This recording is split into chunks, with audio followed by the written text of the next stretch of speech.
Hello, everyone. Welcome to It's a Long Story, a place where we roll dice, we tell stories, and we create magic. Welcome. We are here with most of the new moon. Everybody take a look at your camera, wave, and say hi. Hi. Hello. Love it. Hello. For those who have never seen us before, hi, we're a D&D live play stream that runs every Monday, Tuesday, Wednesday, and Friday with 4 different campaigns existing, breathing, living, swimming, diving, jumping, running, other things in the same homebrew world, the world of Haimea. This is obviously the Tuesday crew. They all exist at that same time, so there are some fun shenanigans that can happen with different guest stars, things like that. We do have 2 campaigns currently in the same city right now, so who knows? But before we get into stuff for tonight, so just announcements up front. I'm going to actually switch it up a little bit. I'm going to kind of just combine the 2 things that I've been normally saying on this.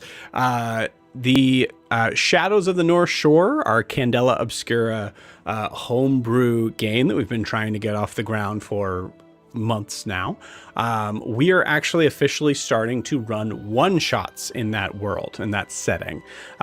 So if you are interested in learning about Shadows of the North Shore or Candela Obscura, or confused on what the heck I'm saying, I will give you the kind of the short version. Candela Obscura is a cosmic horror game designed by the people over at Critical Role and Darrington Press. It's designed to be a very simple dice system with high RP, low rules, but also in a very like creepy, in the way that we do it at least, very introspective, very dark sort of setting. And we do the same sort of version of that. Our version on it is taking the same sort of rule sets, everything that you would know about Candela Obscura, and just putting it into a real world setting in the year 1901 in a place that is near and dear to my heart, the North Shore of Massachusetts. Not 1901. I'm not 123 years old. Wish? No, I don't know. But anyways, so this coming month we have one-shots to not only kind of get a feel for the setting, but also truly to be able to kind of have people join in and feel out the game and try to get an idea of maybe this is something they want to jump into as a full campaign.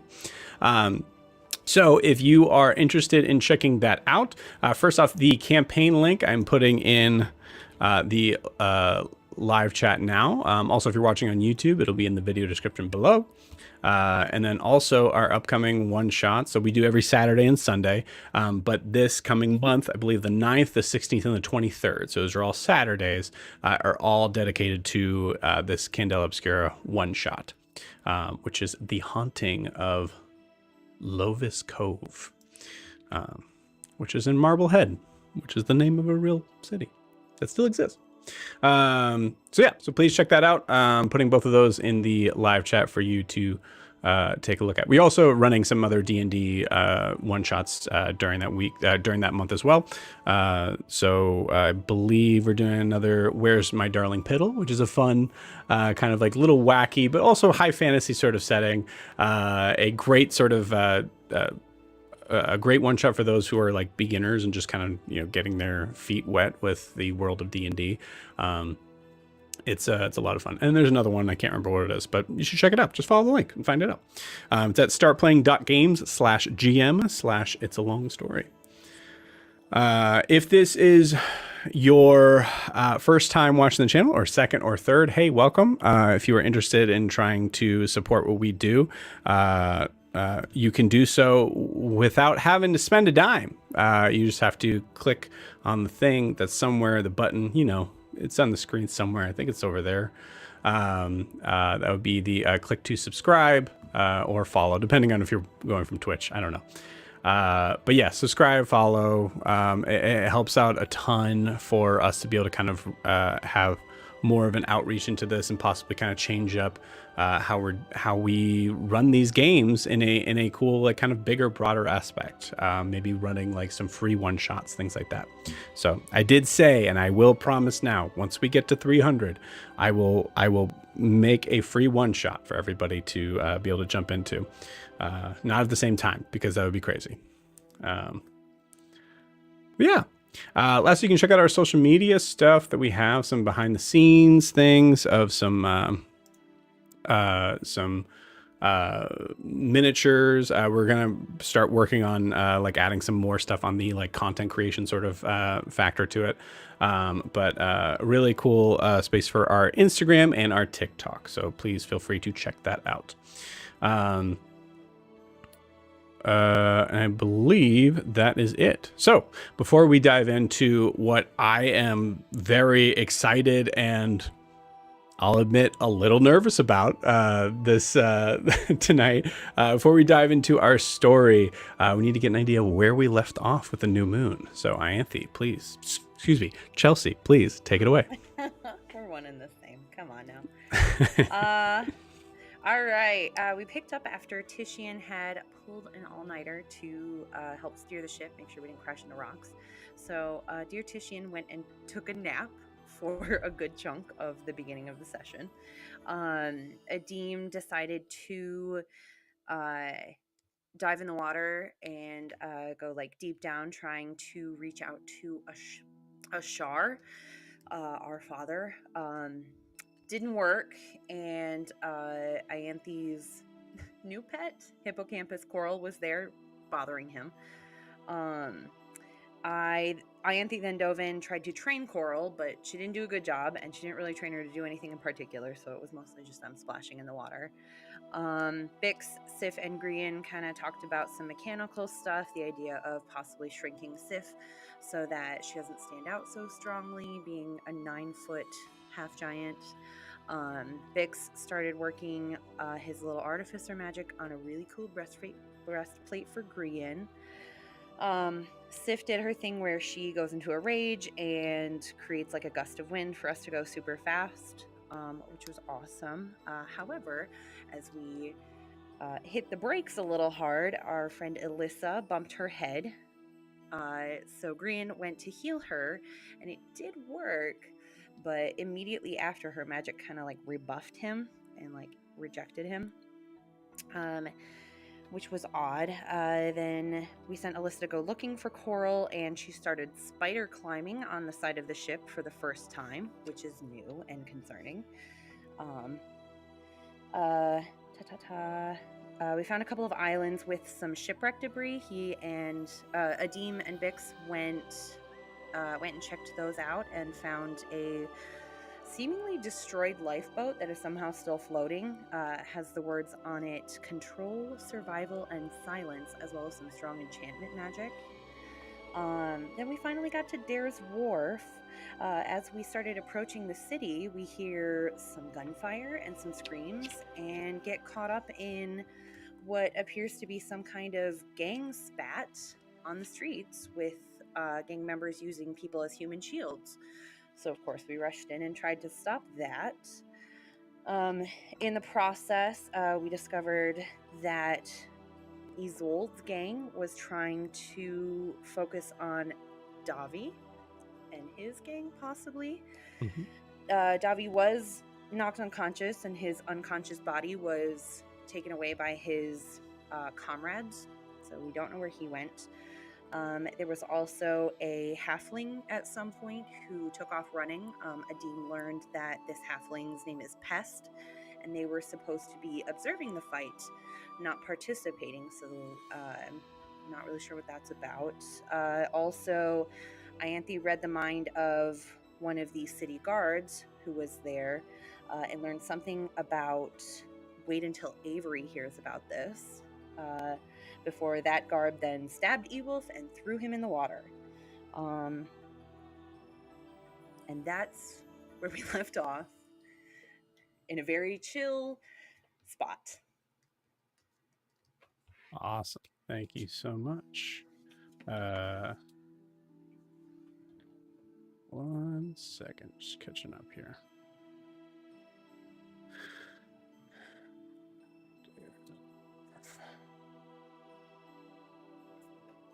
Jack just sent you a Discord thing.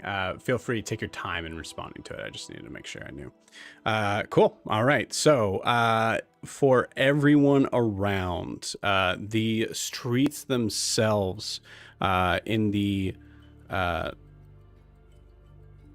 sort of dark, murky waters that now are. There's a weird sort of silence coming over as you see an unconscious guard surrounded by blood and bodies of other figures that have passed this plane. As you guys have are now kind of, some of you like back to back hitting each other, kind of like turning around, and but recognizing that time is of the essence to decide what you would like to do, as most likely guards are going to be approaching very soon. Actually, let me roll to see how far away they are. I asked you a clarifying question, Joe, which I'm sorry, but I'm not sure which one Yeah, you mean. the only one you know. I think that's the only one in Daresworth. Oh, just the barkeep? Yeah. Okay. No problem. I'll send it to you in a moment. Yeah. So what are you guys doing? Well, I basically just say, we don't want the ship impounded. I need to check this in. So you guys need to get out because someone needs to stay with the ship. It should be me. So goodbye. Well, we can't just let you go by yourself. Yes, you can. We Goodbye. can't split up the party. Then Ianthe, you come with me. We're sisters. Okay. Brother and sister. The rest of you leave. Bye. They're coming. The guards are coming. Right. Well, let's just all go to. So it's gonna be you, Ianthe, and Alyssa. Is that what you're saying? You got Ewolf staff. Why don't we go with Ewolf and Bixeldan? Why don't we all go on the boat together and find another dock to go to? By the time by the time we move the ship out, they're going to know something happened. Ships don't move that fast. They're going to know something happened when we're walking around with the stabbed guy. He's stabbed. You go away. I'll deal with this. I'll say I saw something. I have Ianthe. She's good at making things up. Great. Tishin, why don't a lot of you go? Where's somewhere that we could meet? I have never been to Dare's Wharf. I guess. Do you want to meet at the tallest building at noon on New Year's Eve? I don't know what the hell you're wanting to talk about. Give me a perception check as you're looking. You did mention tallest building. So I don't know the name of it. I don't think. Chelsea's lost. So, you said perception, Joe? Yeah, I mean anybody can. I mean, you guys are all here. You all can roll perception. This is just to get your surroundings here. I rolled a 23. 23. Okay, not bad. You do see. It's funny when you make that joke. You do see there is a rather large tower that you see that now at this point has a blazing fire that is up top of it that looks to be like essentially like a lighthouse. Most of the structure itself seems to be oddly like it's as a typical sort of like building materials, but at the very top you notice that there is some interesting looking like curvature to some sort of glass sculpture that is up there that the fire is kind of like reflecting off of. The most important part to this is it is an extremely tall building. It's probably about close to about maybe 120 feet tall. It's a lighthouse. Grianne, Sif, what do y'all think? You think we should just go, or? I'm sure they can handle themselves. Yeah, Joe, how far are we from the Temple of the Sun? Temple of the Sun? Yeah, isn't that in Dare's Wharf? I have no idea what you're talking about. The Temple of the Sun is in Nova Sol. I thought there was one that they had gone to UA last week. No. Okay. I mean, I'm fine with getting out of here. All right, Adeem, we're gonna go find a drink and maybe some cool stuff. Just stay safe and don't die. The bar I know, and I give them the name of the bar that you and I never named, Joe. We have the name of the barkeep, but we never named the bar. Yeah, we're gonna cut that. You know the barkeep will say that you don't know the name of the bar. Okay, fine. Yeah. So then I don't say go there. Yeah. Honestly, the tallest building makes sense. That works. Right. So as soon as we can, we'll find it. All right. Hey, let's start heading towards the tallest building, and I guess Adim and Ianthe don't die, and I guess if you do have to die, don't die painfully. I guess I don't know, but let's just go Well, ahead send us a and. message when you get where you're going, and we'll come and find you. Well, y'all got your little speaking stones, right? Yes. Yes, I do. Okay. Well, we'll just talk. We'll talk Yeah. through the rock. All right. Just keep your heads down. Don't And make eye Sith, you keep contact your with head down a anyone. lot. I'll do my best. Okay, So I will you guys officially hear the sound of armor approaching. About maybe at this point, armor's pretty loud, so it could be somewhere between 200 to 150 feet away. Ianthe, why don't you go back on the ship like you're getting ready to come off? All right. Who is taking care of Ewolf in this situation? Just out of character. I thought you were going to do that. You guys did some pretty good healing on Ewolf. I will roll a Constitution saving throw for Ewolf. He's okay. He can walk. Okay. Tishum will grab Ewolf by the arm, like under the arm, kind of crook, and he'll just go, "All right, let's get the fuck out of here." And like he's just gonna start walking off. I think And I to take the lead with Grianne and Sif as we get out of there. And I assume Alyssa's going with you guys as well? No, you're stuck with her. No, I'm just kidding. I don't know. She's in the ship. think No, yes, you're she's gonna stuck come with with her. us because Sorry. she's on the ship. Yeah, I was gonna say yeah. Okay. Then, No, she's coming with us. okay, just so I know who's where, because I don't want to leave her behind. So. And I reckon Donzig is with us, or would Donzig Yeah, follow he's with Ianthe us. innately?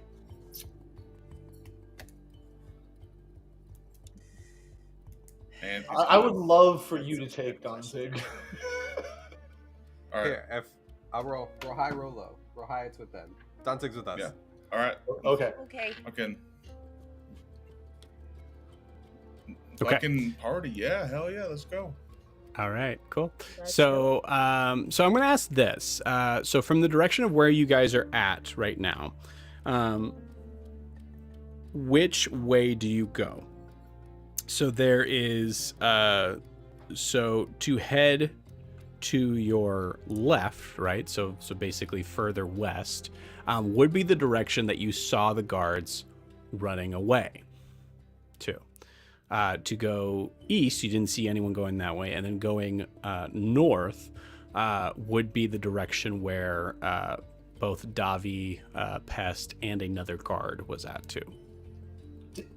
Not Did to you argue, but didn't the guy in the No. red hat run east?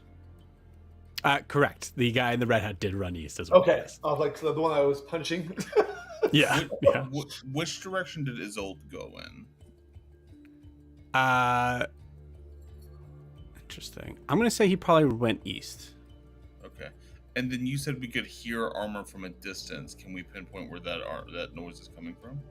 Sounds like it's coming from the west. All right. I'll say with that 23, it sounds like it's coming from the west. All right. Then I think Tishian's just gonna bear it, and like start heading east or away from that sound. You got it. And I will follow. Hey, All right. Grianne, do you want to get the dog and just like come with us? Yeah, and Green will just whistle for him and have him come. Okay. All right. I need stealth checks from those that are running away from this scene. Not Adim and not Ianthe, because that's going to be kind of a different sort of thing on that. Grian, I'm sorry, I'm going to have you roll with disadvantage.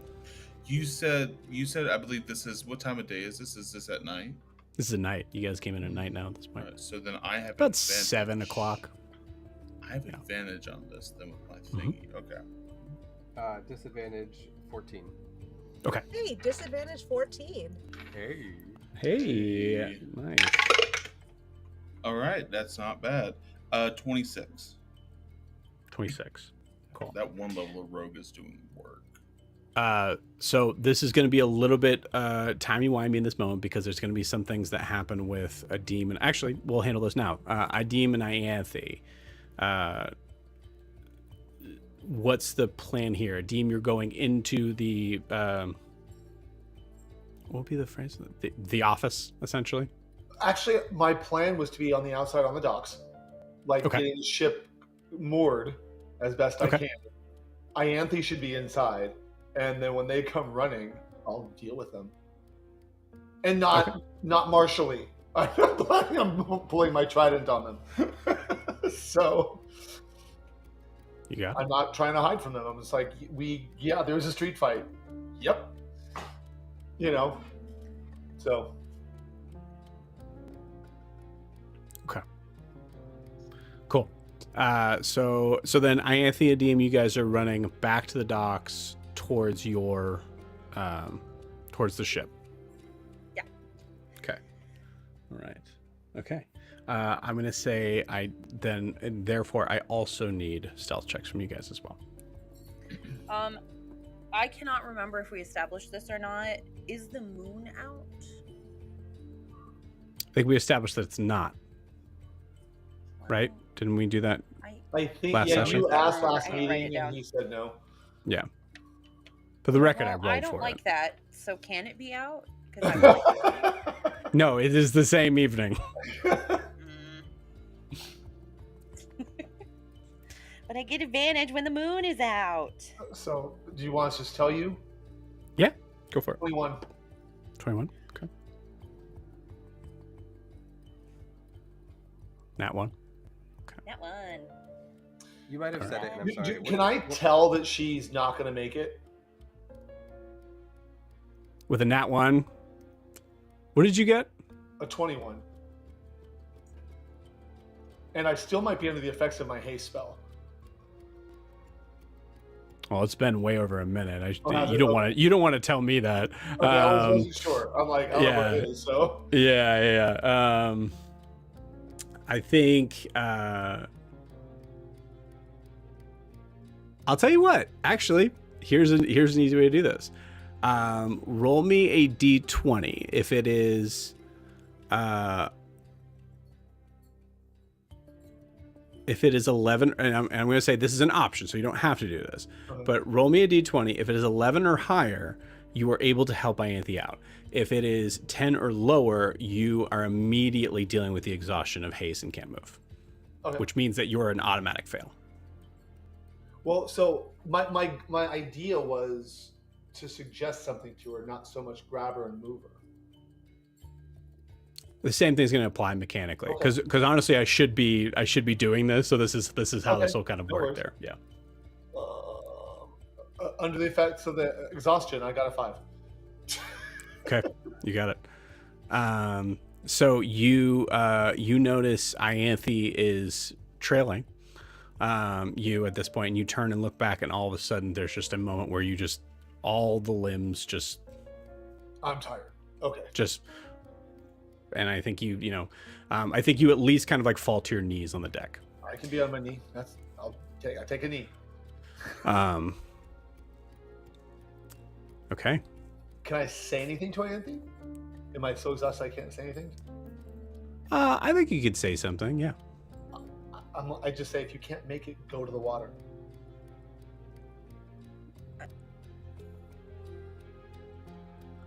I go. Okay. What's wrong with you? Are you? Haste. What's It's over. The spell. Oh.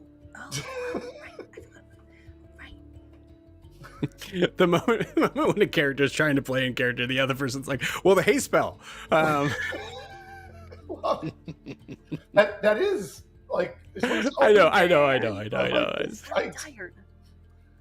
The DM said I failed. The DM said I failed. Cool. All right. So I rolled with disadvantage Oh no. on my perception check, and I rolled Oh, no. 2 18s. Oh my So, God. now I'm already forgetting, but I believe Grian, you rolled a 14. Sif, you rolled a 14. Tishin, would you roll? 26. 26. Okay, cool. So Tishin is not seen. Grian and Sif are definitely seen, and Ianthe and Nadim are definitely seen.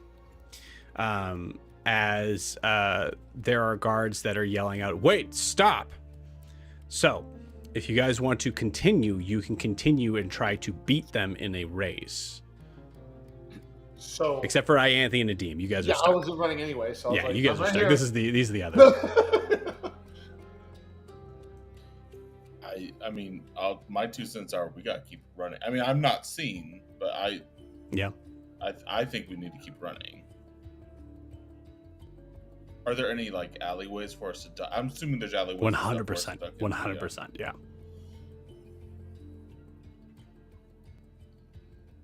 You guys gotta make a choice. This is Grian and Seth. What do you guys do? Yeah, I'm like, I can't tell What do you you think, guys. Idris? So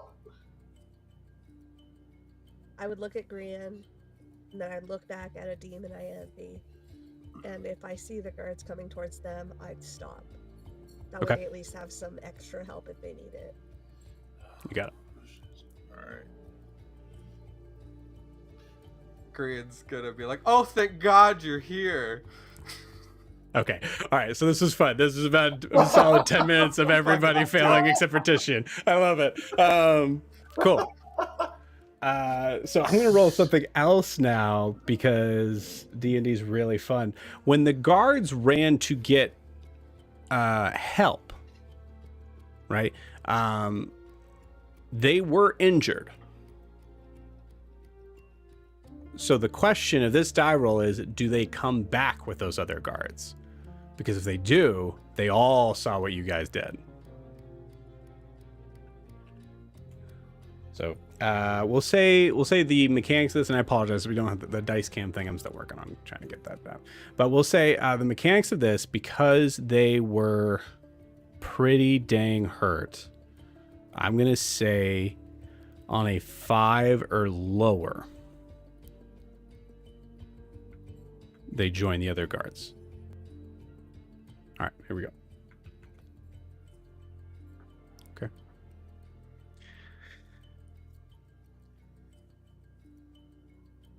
You hear the wait, halt, and you see about 10 guards running in your direction. Some of you are not able to move. First off, Titian above board. What is Titian doing?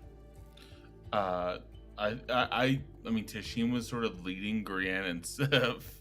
Titian's still running away because he's not only, he's not only there for himself. He's holding a e-wolf, so he is actively like, stop, halt, nope. You got it. Cool. Someone roll me a d20 for Danzig.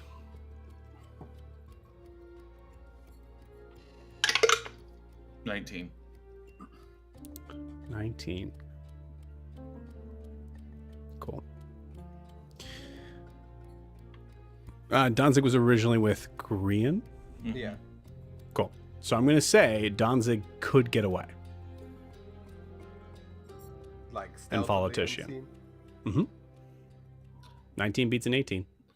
If Like- I feel like if it's a stealthy getaway, like he can go. That's Cool.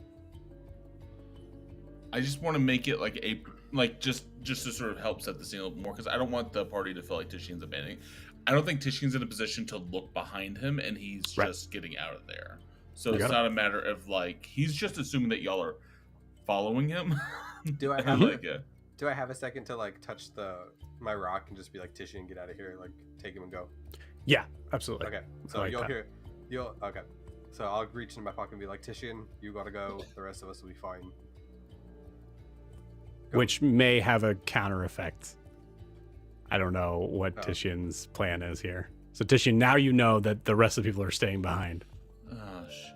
But you also have the stabbed person. So You do have the stab person.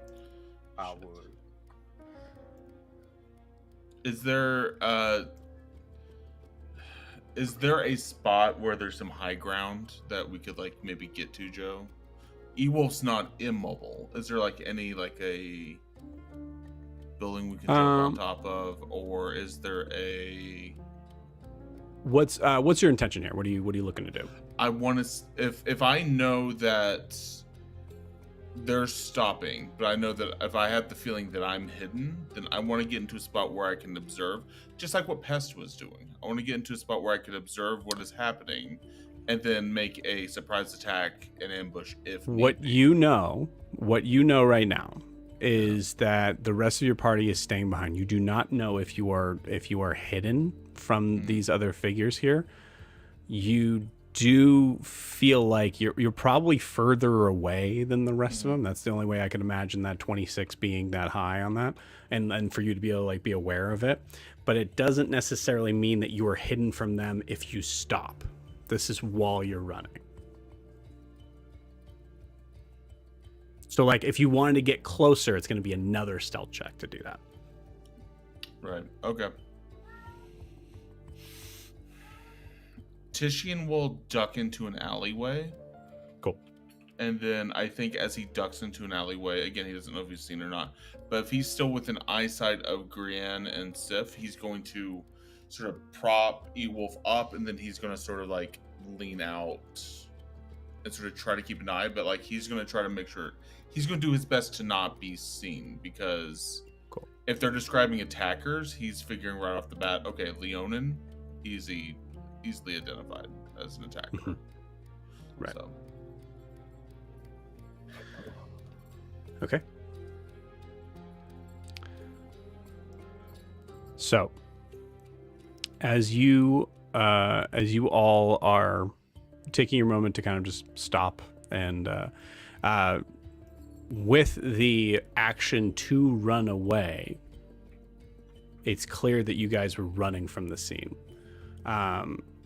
So there's sort of just to be aware of like the factor of where that's coming in. You have these guards that are walking towards you. One of them seems to have is slightly bigger, sort of broad shouldered. Seems to like fill out the suit of armor a little bit more. Has a helm. Like has an actual helm to it that actually has a visor down, and you notice that there's some like some certain epaulets around that kind of make it very clear that he must be a captain. You see him come up, lift his visor, and look around at everyone that's here except for Titian, and I'm going to say, actually, so for those as closest, I would say Ianthe, roll me a perception check.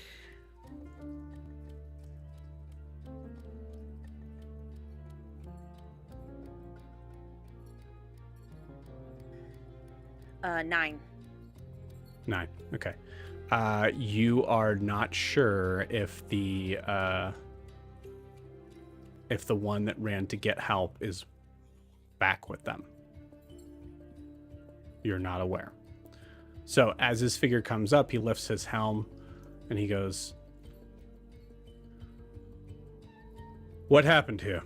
We have a guard unconscious on the ground and many bodies. You clearly are aware of what happened. Speak."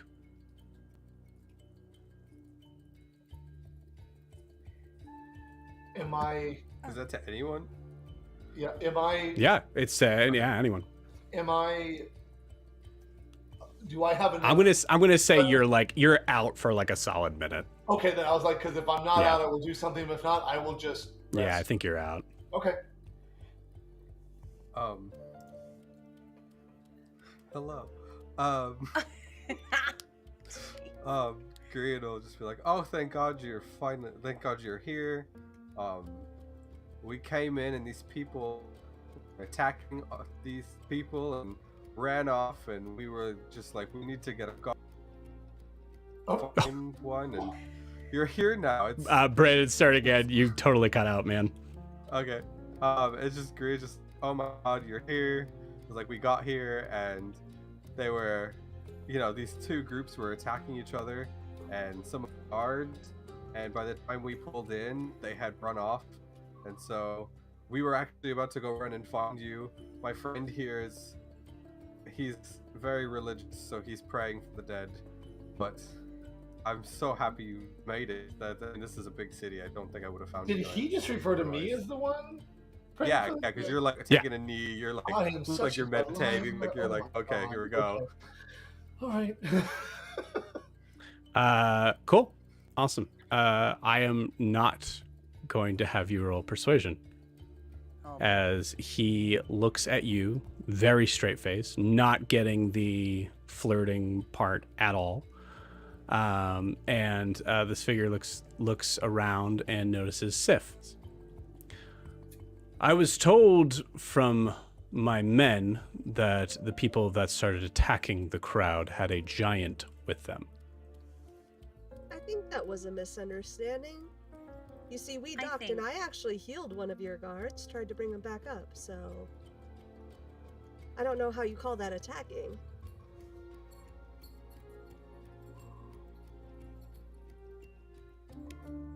We Well. were simply caught in what appeared to be a domestic dispute between factions of the city, and I think assuming that this woman here is an attacker simply because of her size is, quite frankly, horribly rude towards her. I did not refer to her as a woman. I referred to her as a giant, of which she clearly is. Oh, so I But can't she's be a also- woman just because of my race? Oh my Thank God. you. I'm talking to you, sir. I did so much for your guards, and here you are trying to blame me for something that your city people did.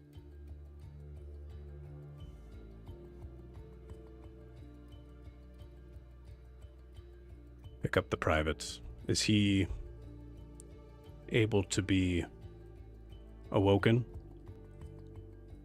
You see one of the other guards picks up the unconscious one. Damn, dude. Guys, dice are not in your favor tonight at all. As they slap the guard and go, oh, Captain Cedric, I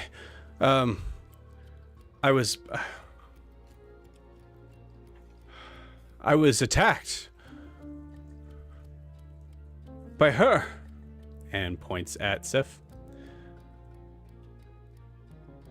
Miss, it would be the prejudice. I'm gonna look at him and be like, I never hit any of you. Let's make that perfectly clear. Sir, I never hit you at all. You're misremembering. okay. Here's all right. Okay. Persuasion check. Could you have advantage because I keep chiming in? Does she? The prejudice of it all. No, absolutely not. Okay. This is this is very consistent with the idea of like, it's something specific that you would have to do to be able to make this even possible. You know what I mean? So you definitely don't see any of like the like, well, because I'm a woman, like sort of thing, like that all bounces off him. It's the idea of like, no, I didn't touch you. Yeah. Yeah. And honestly, I'll tell you above board, it's the idea of like, can he trust his man? But I didn't touch any of the guards. It's a 3. 3. Nevertheless, unfortunately, the person that the account has been made for the rest of you. Private Simon, sir, looking extremely scared at Sif now. Simon, were any of these others involved in this attack?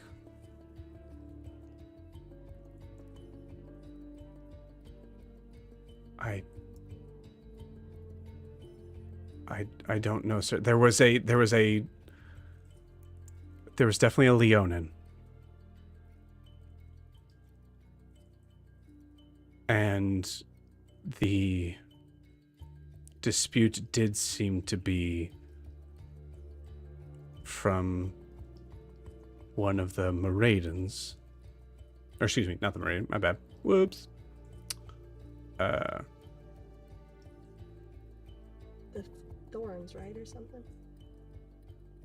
Be from one, he wouldn't say the gang names. One of the Drafton boys. And a orc that I believe is named Isolde. I see. Well,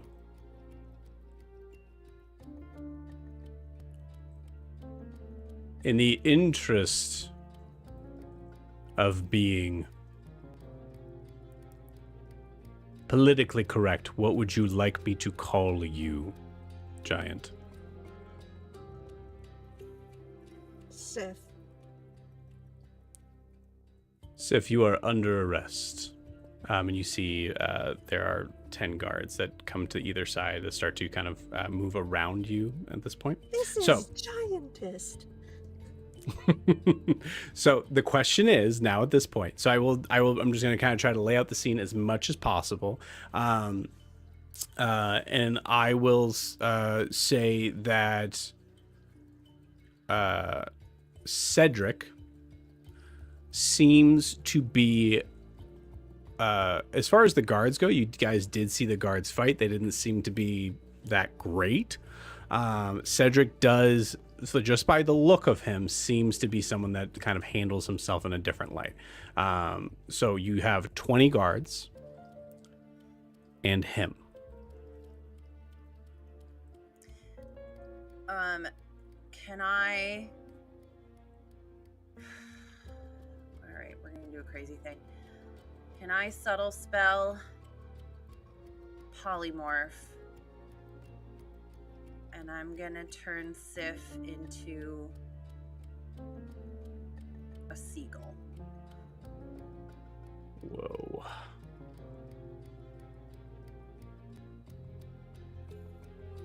Yeah.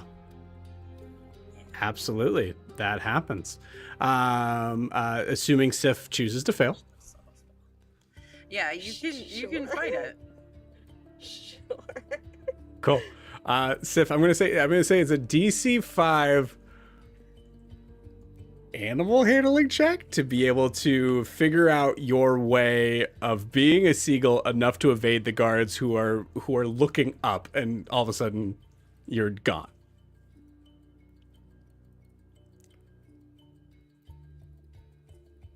Animal handling. A 6. Barely. Sif, please explain to me. Please explain to me how you just barely get away. Have you seen like when a bird gets stuck in a garage and is just like running into everything panicking? Yes. Yes. Incredible. Awesome. Can I like telepathically try to tell her, get to the lighthouse and we'll meet you there? Absolutely. Amazing. Incredible. And then say out loud, oh my goodness, I didn't know what a powerful shapeshifter she was. Guards, She could be anywhere. where did she? The seagull. Get the seagull. And you see Sif is just full on just bangs into several windows of the buildings surrounding.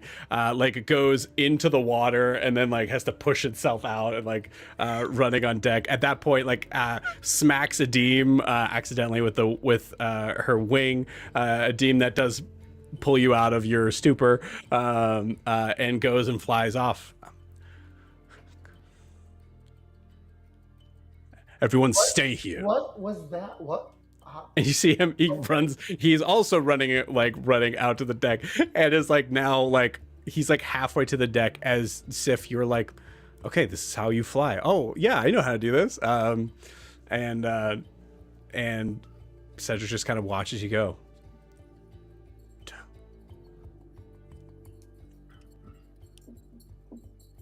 I'm watching her like fly into a flock so I can lose sight of you. Sif, do you try that? I think I just fly out until I realize I can't see the land anymore and try to Okay. fly back. You got it. Just like, oh wait, hold on, I have to go somewhere. Polymorph, is it an hour or is there concentration hour. as long as 1 hour? Okay, great. Cool. Concentration for an hour. Awesome. I think Sif, at a certain point, you do try to like join a flock of other. They're not seagulls either. They're just other birds, and you just like full on like. It's just a it's just a mosh pit for a second as you just clamber into the other birds that are flying, and just like you get pecked and like and smacked around as you just kind of venture yourself out. Meanwhile, so Sif, you're good.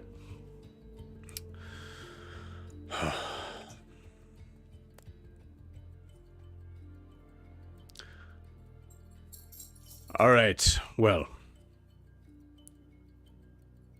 What are your names and where are you staying in case this is needing further investigation, and then you will be able to go?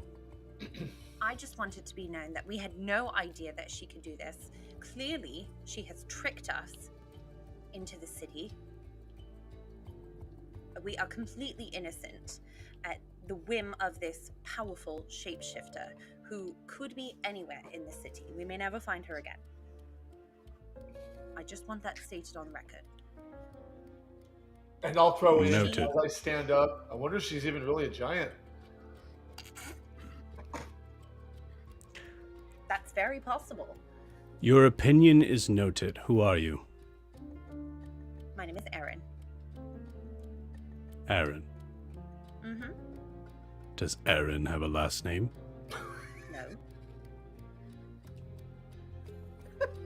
No. Looks to a guard who immediately kind of like drops his spear and just like grabs a flip book. Why not? Like to just like start like writing these names down. Aaron, what is your business in Tears Wharf? Simply passing through. We're on our way to Hasamal, and sea was the quickest route. You weren't perhaps traveling with a Leonin from Hasamal? A Leonin from Hasamal? Certainly not. I'm told they travel in packs. They're far too disciplined to attack the guards in the middle of the street. I don't remember seeing a Leonin of any kind. Very well.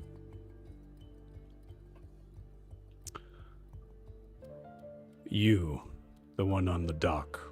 What is your name? Albad, Captain Albad. I was docking here. It's my ship.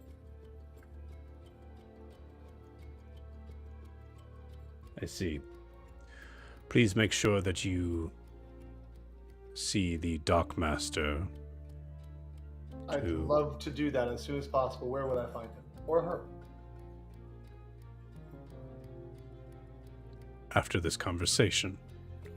Just making sure everybody is not losing their heads during this and still pays their docking fees. Thank you, Captain. And I walk to the ship just to continue tying it off. Like, I've got business to do. Like, I'm not running, but I'm like, okay. And then I start getting back to work. I'll say he's close to you. There's a moment where he full on puts a hand out on your chest. Excuse me. I look down at his hand and I raise my eyebrow and look at him, and my tattoos glow. And I'm like, am I being held? I'm trying to make sure my ship doesn't float away. I am asking what your business is here. And I told you, I'm restocking. I will pay my docking fee. Have I done something to cause you to put your hand to me?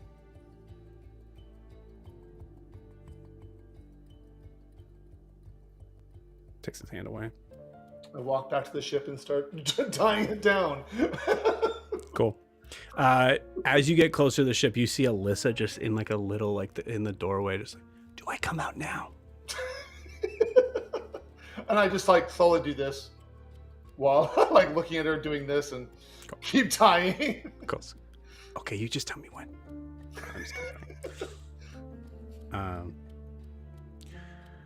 You looks at Grian. Name. The name's Grian. Nice to meet you. Amazing, a group of travelers all having only one name. You didn't ask for my last name. I said name. My name.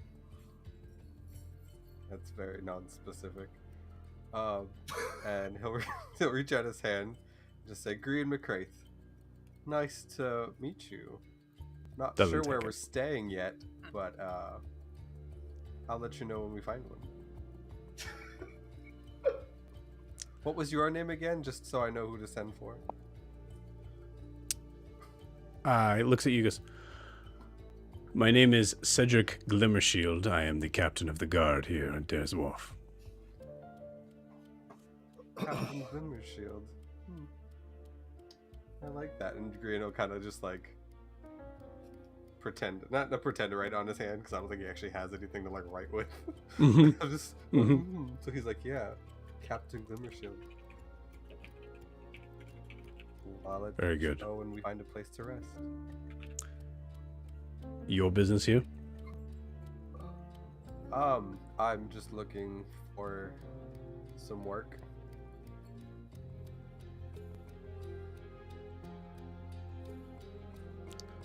This is a great place to find some. Maybe a husband. Make sure you will come look. from Dare's Wharf. Make sure you keep your eyes up when you are looking. Yes?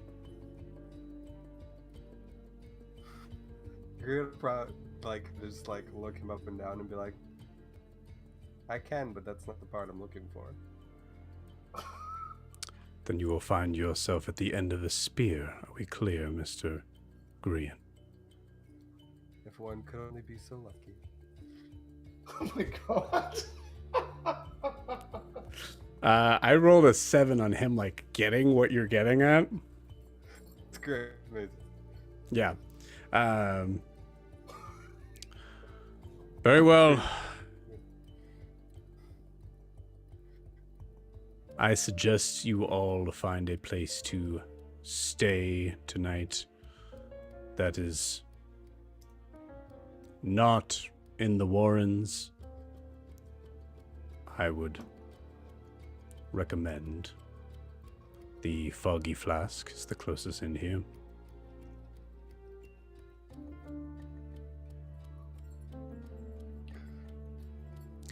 And tell them Captain Cedric sent you, and they will waive your fee.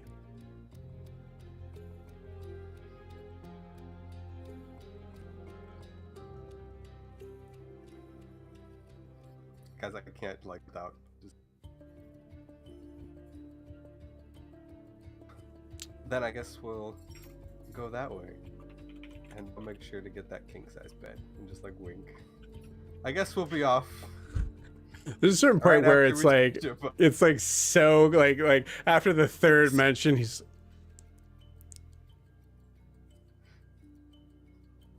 I don't think he has anything to say though. Like he's clearly He's just not yes. into it. I'll tell you. He's like straight up like. But there's no. It's. He doesn't have a response for this. So yeah, I think he's just like, oh, all right, on your way. And he starts to walk off. Excuse me, Captain. Yes. I assume things are tied off now, just to Joe. That I'm Yeah. pretty much. Yeah. I said you told me that once this was done here, you would take me to the dockmaster. Points to a shack right next to the docks. Oh. Dare's Wharf hospitality. Thank you very much, Captain. Have a good evening. And I walk to the dockmaster. You see him head continue to head east. So Titian, he is going to start moving by you. Your choice. Do you run off or do you hide? Well, Not and knowing that Titian can see him, I will use my bracelet now that he's no longer facing me, and I say, "Captain's coming east." So yeah. I don't know. Sorry, Jack. I was cutting you off. I apologize. No, I He was just letting you know they were coming. Yeah, I just want you to be aware that they're on their way. So I asked you, Joe, in the chat. I'm not sure. Was how much of that conversation was Titian able to hear from his distance? So. And here's first off, a question like that, make sure you just interrupt me on that, because Sure. that could change. That could have changed a bunch of stuff on there. So the question was, If you if you wanted to get closer, you could, but that would have been another stealth check. Okay. So right. So I did not hear anything that was. So I don't think you heard anything. Okay. Because if I had heard, I would have. I mean, honestly, if Titian would have heard that, he would have said, as soon as they identified Leona, Titian would have left, I think. Put some space between himself and the party. But if he didn't hear that, then Titian's going to try to remain hidden in the alleyway, I think. If he's not going to just stay put, he's going to try to, again, like, secret his way around the captain as they're coming, especially if he has eyes on them. You got it. A couple of guards do stay behind to handle the bodies. For everybody who has stayed here, most of the bodies they take a look at, they look up and down, and they throw them into the water. Really? Aren't you worried about like sharks or something coming up? You see, like they write some stuff down. They like clearly make a description of the person, and they just throw them in the water. Are they floating or are they sinking? I assume they're floating and then sinking. I actually don't know. I assume dead bodies in the water float and then sink, right? If they're wearing armor, they probably just like. Yeah, because if they're wearing the armor, they should probably float. I mean, they should. So some of them float, some of them sink. Is there a specific intention behind that question, or? Yeah, the intention is that once I'm done with the dockmaster and once I come back out, I'm gonna go down and see if there's anything useful on them. Not cool. Like, but information-wise, if they wrote something down and put it in, I want to know about where they are. Yep. You got it. Cool. Titian, give me that stealth check with advantage. Oh, While he's doing that, I'm gonna head to the boat and start getting Alyssa ready. Okay. That was a 23. Cool. I don't think they're gonna be able to even beat it. Nope. Cool. Walks by. You hear like kind of in this sort of like not quite a march step, but definitely seeming like they're wanting to try to get into that grouping. As you see, I think maybe like 15 of the guards and 5 of them kind of stay behind to kind of grab the bodies and throw them in. I mean, Titian. Never mind. Okay. I don't know. I just want to hear if there's Titian would still want to hear if the captain is giving any orders, or like if the captain's walking by and saying something like keep your eyes out for, or search the town, or turn over, or position eyes on the foggy flask, or whatever it was called. Like if there's any sort of thing like that comes out. Do you want to tail him until he starts talking, or are you just keeping your ears open in case he says something when he walks by? I think just keep my ears open in case he says something as he walks by, because I imagine he would give orders fairly fast. He doesn't. All right. He makes his distance. You do feel a like. Actually, I'm going to ask this, Titian. Give me either an insight check or a religion check. Your choice. Insight or religion? Mm-hmm. All right, that'll be insight, because I got stuff there. Oh fuck, I am rolling good tonight. 23 again. That's a natural 19 with a +4. Nice, cool. You don't know his name, but Cedric Glimmershield gives an aura of something that I think Titian's very familiar with, of someone who is trying to be the number one authoritative figure on the ground in a city that clearly is in a full upheaval. So as you see him kind of walking by, you do notice that the other guards are kind of like walking with him, and there's a sense of like he has a extremely stern look to his face, and you notice the other guards don't even look like they want to say anything to him. 23 is pretty good. You notice that he does eye Simon a couple times. Simon was the guard that was knocked out and got up? Correct. Okay.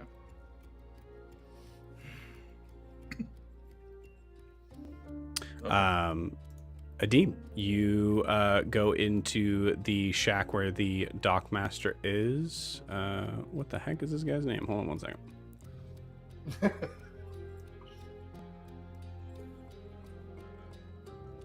As you walk in, you notice there is a rather sort of like small figure, maybe no more than like no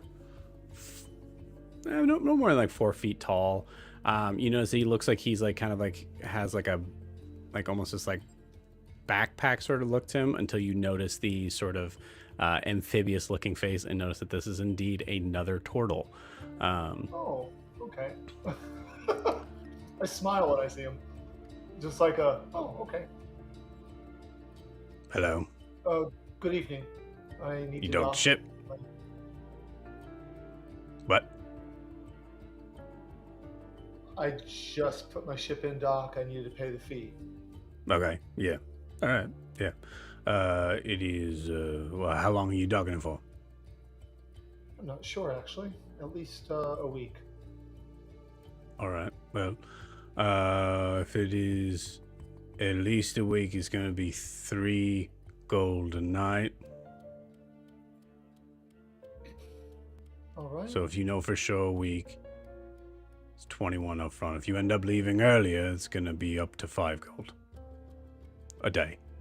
I see. I'll give him 30 gold. And I basically say, I'm going to give you 30 just in case we stay a little bit longer. All right. Fair Thank enough. you. Is there something I need to sign, sir? I mean, I assume I've seen my captain do this, so I'm... Yeah, I think he gives you that. He's also kind of like looking you up and down now at this point. Are you involved in whatever happened outside? I was nearby, and I punched one of the assailants, and he ran. Yeah. They used to be tougher when I was younger. I imagine you have quite the number of stories to tell, sir. Many. Not many for free. You remind me of someone. And I start signing the book. Yeah, who's that? I met a turtle down the coast in I lost the name of the city. What is it? Tell me. Celeste. Celeste. I met a turtle in Celeste, but I believe his name was Heschel. Good man. Yeah. Yeah, I don't know. Well, he also did not tell stories for free, and I kind of smile and just What are you up to in Des Wolf? mostly restocking, a little bit of rest. I'm anxious to get back to the sea, as usual. If you want, I'll give you this for free. If you want my opinion, I would say stay near the takes. Probably you can go up the shops a little bit, and obviously the Abbey's fine, but I would stay out of the Warrens. Out of the Warrens. Okay. And which area? So Joe, after He says these in a way of like a local saying this, like, oh, you understand what these are, right? But what I was going to ask you is, because before the game started, I'd been to Dare's Wharf several times on the ship. Yeah. Do I have a basic idea of where the Warrens are? I mean, I don't need a map, but can I be like, oh, the Warrens are over there? Yeah. I'm going to say this. Give me a history check, we'll say. Okay. 10. Right down the middle. Cool. 10, you know, what you do know is the Warrens is the name for the slums. And the Takes, you're not really sure what reason for it, but the Takes is the name for the docks. Okay. And he said the Takes are okay, so where I am right now is okay. Yeah. Okay. Where you are right now, where a gang fight just broke out, he said is okay. Wonderful. And then with a 10, you're not really sure what the Abbeys are, but you kind of put 2 and 2 together, imagine the Abbeys is possibly the Temple District. That's what I thought, so sure. Yeah. So not the Warrens. Yep. not the shakes. I mean, not the Warrens. The takes are good, and the Abbey is good. Yep.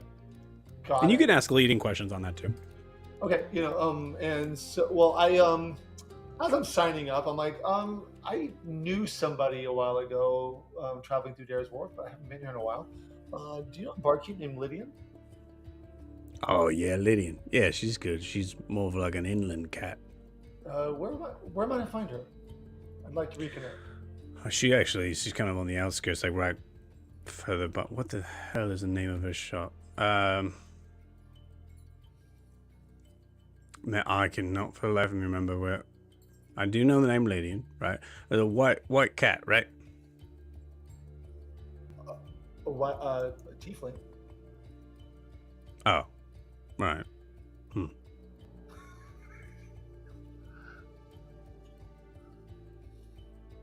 Maybe I don't know. Do you know what district that you may have heard she was in? I can go looking. Assume it wasn't. The closest district should be in like the Abbey district. That's kind of the more north sort of place, and then. But I mean, it's she's kind of on the outskirts.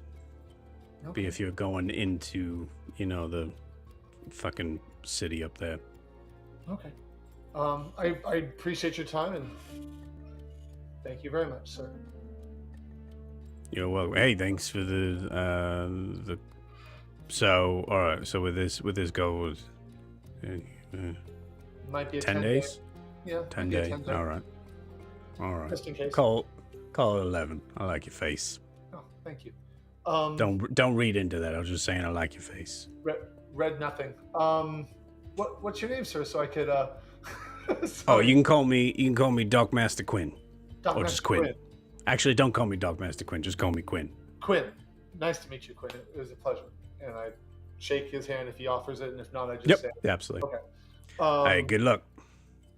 Thank you. It looks like it's going to be a very interesting evening. Yeah, don't get took. I do not want to get took. Thank you. And I head out, and when I think that I'm it's not hiding per se. I don't really want to stealth check, but when it seems like there might be less people looking, I don't dive in as much as I sit on the dock and just slip into the water and look for information on the bodies that have gone down. Yeah, I love that. So first off, I'd say you guys are. I'll say by the time you come out, the guards have like collected their information that they want, and they didn't. I'll say this: they didn't dump all the bodies. There are like a couple of them that they seem like they don't. Around here, we'll say Ianthe's going to the boat, so we'll say Grian. I guess it's just Grian. Grian, roll me an insight check.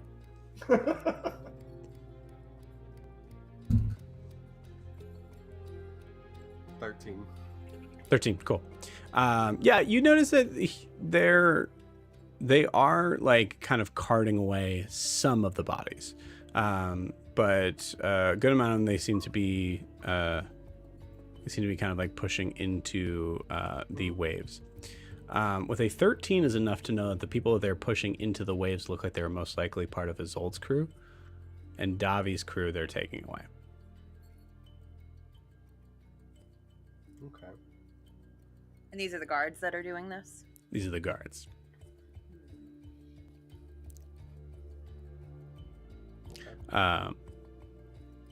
So coming to Ianthe, you see Alyssa kind of again peeking around. Okay, can I come out now? Sorry, writing stuff down. Yeah. Yes, we're going to leave the ship. We're going into the city. Listen to me very, very carefully. This is a large city. This is a very dangerous city. You need to stay close by us. Don't hold my hand. Okay. Okay. I think that's a good idea. Yeah. Just kind of grabs your hand as you like.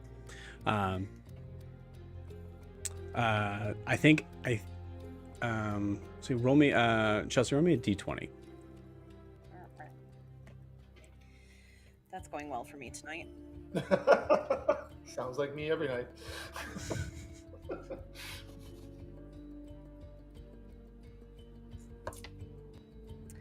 12. 12. With a 12, you kind of you grab Alyssa's hand and start to kind of walk back, and the docks are kind of a little bit ways off, but you do notice it is a quick enough time that you actually definitely see the guards pushing bodies out into the water for the tide to kind of take them out, and Alyssa sees it too, and Alyssa just kind of squeezes her. What are they doing? I'm not sure. Come on, let's we need to go find the others. Okay. All right.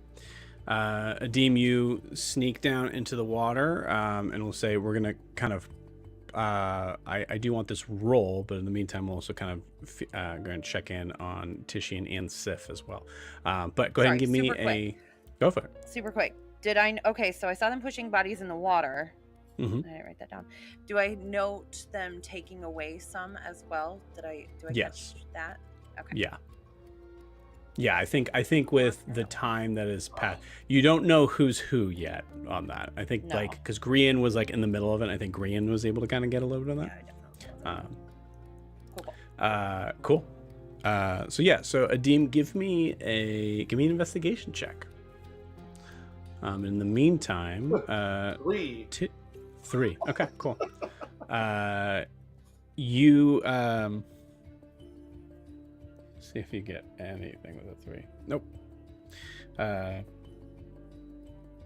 You don't really get anything. It looks like they actually. One thing I will say on that is that it looks like they came with just their weapons, as if they weren't really sure what this fight was going to kind of turn into. Okay. Can I mean, I'm not going to find anything wonderful, but can I take their weapons? Actually, I will say for sure the guards took the weapons. Okay. Are they wearing armor? Yeah, a couple of them are. They're pretty. I'll tell you straight up, they're pretty shoddy. Okay. Yeah. Then the last thing I would like to do, if at all possible, these docks, are there? Is there landmass above the water below the dock?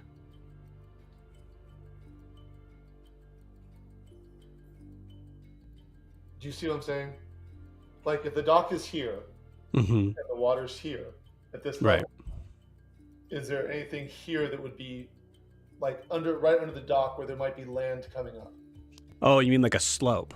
Yeah, like like on that, under on the that, dock like where you wouldn't see it, but is there a landmass there where they wouldn't be underwater? Unfortunately, no. It is actually it is just like a really small, like a very small cliff. The water kind of comes laps right up to it. Yeah. No worries. Shoot. Okay. Okay. Well then, I'm sorry, gentlemen. I was going to try and get you back to your people, but I don't know how to do that. So, okay. Even though I'm not the best, I'm the opposite of what Grian thought I was with being religious. I just kind of been like, well, good luck to you in your next travels, in your travels after life. And I get out, I check the ship, make sure everything's locked down and locked up, and just things my captain would do. Make sure it's all cleared out and safe. Anything that looks really super important, I try to lock it up, whether it's mine, fixes, Ianthes. If there's anything on the ship, I want to make sure it's secure as best I can. And I will then start going to the tall building, I guess. Because if I don't see anybody else, I'm like, well, I'm going. Well, I mean, almost everybody's here except for Tishian. You guys actually successfully moved. Yeah, I mean, they're yeah. And I joined them. Yeah. Cool. So Tishian, at this point, you see the guards kind of walk off. I'll say peeking behind the corner, you see that there are a couple guards here that are still kind of pushing, they're doing their thing on here. Do you wait until they leave? Is there anything you wanted to do here? Tishian will definitely not advance on the group. Can you remind me, with the speaking stones, are they something that goes to the mind, or are they spoken out loud like a walkie-talkie? It is out loud. Okay. All right. Tishian's just waiting there. I think he's going to. All right. looks like we still got a couple there. Hey, E-Wolf, how you doing? I feel like I got stabbed in the ribs, but Yeah. Oh, is this your first stabbing? no, this isn't my. I mean, dude, he got right up under there. Yeah. Don't worry. Hey, it'll get easier. Don't worry about it. Pretty soon it'll just be a fun story you tell. For the record, I've been attacked, you asshole, before. I'm just saying, he got me good. Hey. It sounds like you got not just a hurt side, but some hurt feelings too. It's okay. It's fine. When I get better, I'm gonna attack you with something. Well, friends don't fight friends, but okay. We're it looks like, and this is Alyssa out on the ship. She's out of the ship. Alyssa's. So when you look back, Alyssa, Ianthe is walking with Alyssa hand in hand. All right. From the docks to this area where there's still pools of blood. Sure. So it looks like, if I'm just guessing, it looks like they might have got away with it. How in the world, I do not know.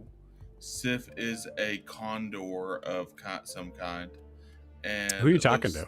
I'm talking to E-Wolf. I'm sort of. Oh, okay. Gotcha. Yeah. And you look back at him. His eyes are like just shut. Yeah. One of the reasons why, and it looks like Ianthe is getting Alyssa off the ship as well. So it looks like we're all right. So I'm just gonna hang back here for a little bit. Do you need to? What do you think? Do you think we should head on? Do you think we should wait for them? What do you think? You said there's guards still over there? Yeah, there's still guards over there. Yeah. Yeah, probably wait till the guards are gone, right? Yeah, but yeah, all right. Tishino will sit there for a second, and then I think he's going to. Tishino's going to sit there and fill the time by sending a message. Okay. To Isolde. Sending, as in using the sending spell? As in using the sending spell, yeah. Cool. Which I believe is mental, not maybe it is spoken out loud. I think you do have to speak it out loud, yeah. But the guards are far enough away that I feel like he can feel like he can talk now. So. Yep. Hey, Isolde. It's the Leonin that fought with you. Nice to make your acquaintance. Wonder where I might catch up with you later on tonight. Hopefully fast friends. I'm grabbing another die after that. Okay, you do not get a response. And I will say, if it matters at all, I'm gonna try to do some background watch. I'm Watcher's Eye, which I think makes it easy for me to find an outpost and watch for criminal organizations within a city. I think that's something that would be we don't do a lot of downtime sort of stuff, but it'd be like a quasi downtime thing. No. I think the reason why I'm sort of just expressing that is if there's a tone or something like that within that, Tishine's trying to let Isolde know that he's fucking cool. He's cool, man. With a hope we become fast friends. Hopefully fast friends. Yeah, absolutely. Do you want to retcon that last statement then, or? I mean, fuck the guards, I guess. I don't. Yeah, there you go. That's better. I like that. I like that a lot better. I'm sorry. I did roll with that. You still don't have a response right now. We'll take that as the straight roll, which was still not great. Best friends, fuck the guards. Fuck the guards. Fuck the guards definitely help for sure. You know that is I think that was a good one. Cool. Awesome. Sif. Sif, I think you're just hanging out. Hanging around. Yeah. Never been a bird before. Never been a bird before. This is interesting. Cool. I get to see the city. Yeah, let's do that. Give me a perception check No. as a seagull. Let's do this right. So just roll me your d20 first. Okay. And then we'll see what the perception check is of a seagull. So a 17. 17 on the die? Yeah. Damn. Wish I got that earlier. Sweet. So 18 in total. Cool.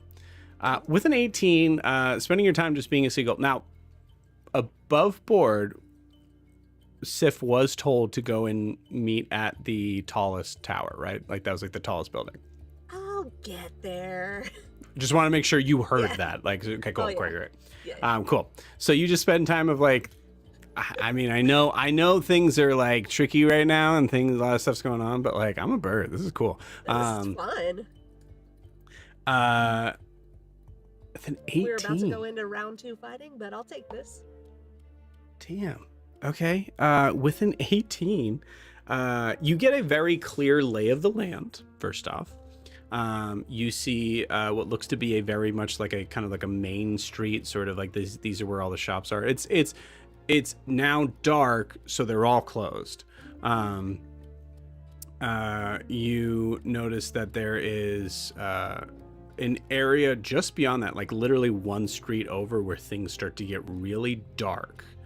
All the buildings are a little crummier. You can clearly see these are, I don't know how Sif would put that in perspective, but like these are definitely the slums. And I would say you get as far as seeing a rather larger natural elevation, like another like sort of like cliffside up that has these sort of like heavy sort of fortified walls around it, with a very large wide gate that is currently closed. I mean, you see a lot of other buildings in that area that look extremely nice. So say it's about a half hour of spending time in all of that. So and for the record, for everybody, I put the map in progress. It should be in handouts on there. So you guys can it to the sweet. Yeah. I think after a little while, I will try to make my way back to where we were, and if I can find anyone in our party, I'll just go like land on their shoulder. Cool. I'm gonna give you more on that, because that 18 was good, and you're a seagull. So here's what I am gonna say. You do notice, like, as far as people that are kind of coming in and out, you do notice, I'd say probably on your trip back around, Isolde, the orc, standing for what looks to be like a minute. I think you catch him like right on like what would be the equivalent of like a smoke break out front of this building. This building is this is in the, I mean, you guys know this now. This is in the South Warrens where you saw this. But you notice that there's a building that looks to be a little bit nicer. It's like a rundown like architecture that's very, very interesting and like unique in a like a lot of like sort of like rounder points, like tower sort of like things in there. It looks kind of like a tavern, but it's big for a tavern. You notice that there are a lot of lovely ladies out in front of it. And I won't even say ladies. You actually really just see a smorgasbord of all different types of lovely people of and you see Isolde is kind of out front, not really conversing with them, but is like in that sort of crowd, and then goes back inside.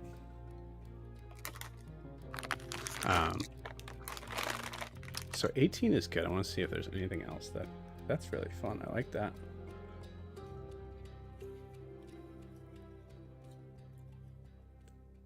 I will try to remember how to get back to that building. I think, like, looking geographically at everything here, I think that's all you see. You do kind of like go into the cusp of where the abbey is. Which is like the temple district. So you do notice there's a couple of like interesting sort of looking temples. One area looks like there's a big open sort of like garden space with some like very low walls. But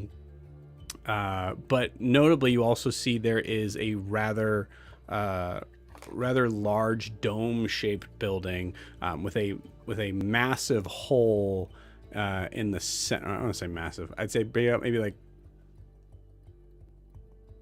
20 by 20 foot hole in the ceiling that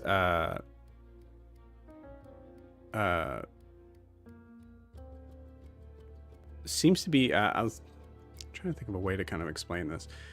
It looks like it's there to be able to represent a certain light that would be coming into it. But it is everything's very dark, right? So you're not seeing extremely well on that, but yeah. So then you start to swing back around, and you roll me one more. No, perception check would be the same thing. As you come back around, I think you're. Well, I'll pause you. You're coming back around on this, so we're gonna pause you there. Okay. So Titian, at a certain point, you do notice the guards are gone. I would say this happens most likely before you guys take off anywhere. But it depends on what everybody else is doing here. So Adim, Ianthe, Alyssa's here, Grian. You all kind of meet up in this sort of center area, and you do know that Titian knows this place for sure. But it's up to you guys on whether or not you think you wait around. I think if as soon as the other guards leave, right. So well, hold on, because that's a question for them. Okay.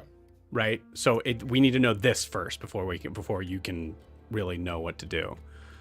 I would be pushing for us to get to that lighthouse where we said we'd meet as quickly as possible, because I know the time's ticking on how long Sif is a seagull. Cool. Okay. So assuming you guys abide by that. Yeah, whether they follow me or not is, but I'm trying to like shepherd them. I'm like, come on, we've got to get going. We've got to meet. And then I think I'd probably suggest that we make like a triangle around Alyssa. So like someone in the front, two people.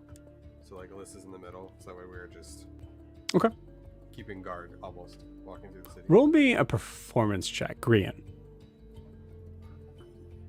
Because there's a way to do this that's like seems natural, and there's a way to do this that looks like, oh, this person must be really important. 15. Cool. Awesome. You do this and you start to kind of recognize like, oh, we should probably just like leave a little space. This is weird to have a child just kind of stuck in this like middle sort of frame here. So yeah, you get into the idea of like protection wise, that's where we're at, but also allowing it to kind of look a little bit more natural in that. Cool. So you walk past some of the guards on your way towards this large tower. So Grian, you see them walk off. Then I'd say about maybe 10 minutes later is when you see the guards walk off. So now it's just you, it's just Titian and Ewolf in that alleyway.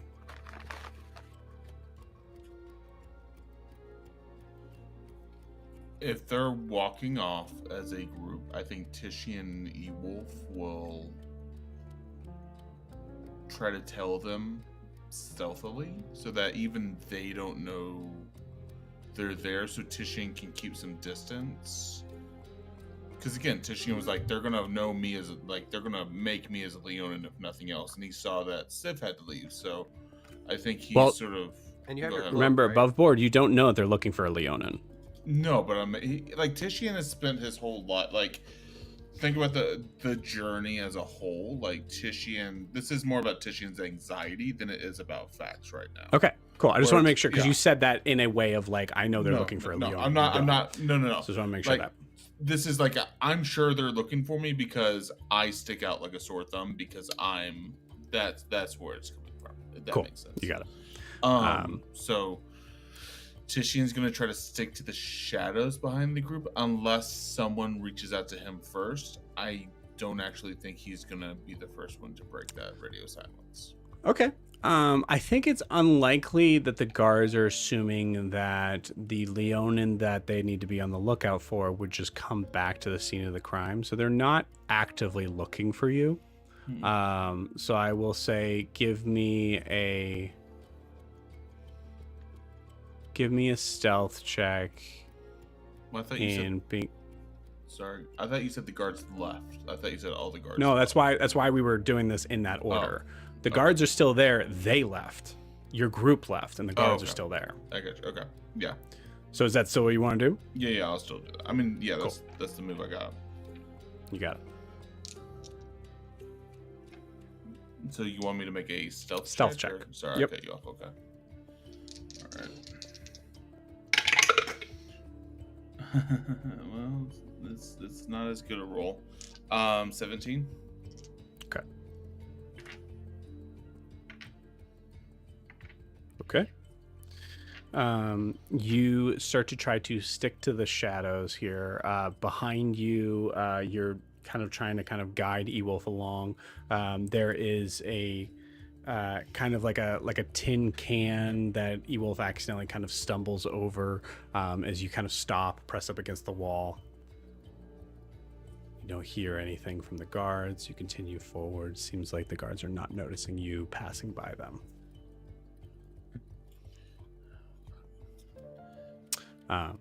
So I think at this point, Ianthe, Green, and Adim, you are moving closer to the tower. I'll say you're about 20 feet away before I need Sif to roll me a d20. Point of order, what section are we going to? You're still in the takes. Okay. Because you're heading west. And the tower's in the takes. Right.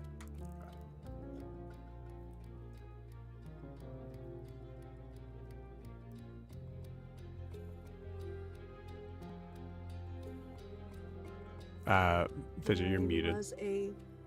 Mine was a 10. A 10. Okay, cool. With a 10, you only kind of catch up to them right when they're at the tower. Not that big of a deal, but there's you aren't able to kind of see them before that. Also with a 10, I'd say you are at about maybe 50 minutes. So I got about 10 minutes left. Mm-hmm. Perfect. I'm gonna just land on Adim's head and just sit there for a ride for a bit. Okay. Adim, you have a bird sit on your head. You're muted. No, you're not. I just wasn't talking yet. Gotcha. I should, and I'm like, I don't even know what to do about this. If your Sif, lift your left leg. I will Isn't it good my luck leg. to have a bird sit on your head or something? I think it's about to poop on you. I mean, I think you definitely reckon what you turn Sif into. Honestly, I think you're very aware of that, Sif. But yeah. Well, she lifted her left leg, so I'm like, okay, well, I guess I'm the water genasi walking around with a seagull on my head. Incredible. Yeah, it's good luck. Even if the seagull is actually Sif, I think it's still good luck. Just if you value my life, remember to get off of me before you find bird.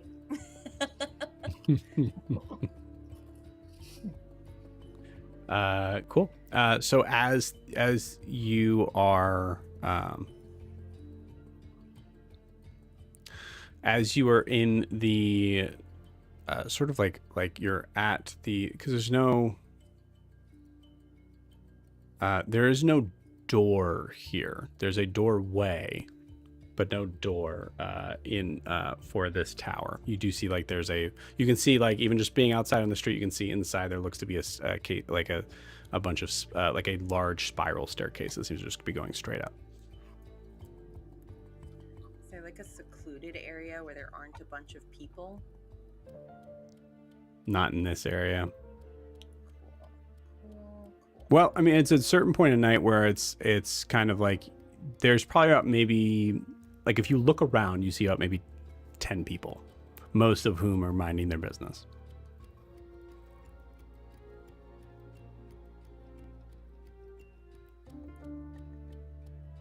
Do you think, Adim, do you think maybe you could give us a little bit of cover?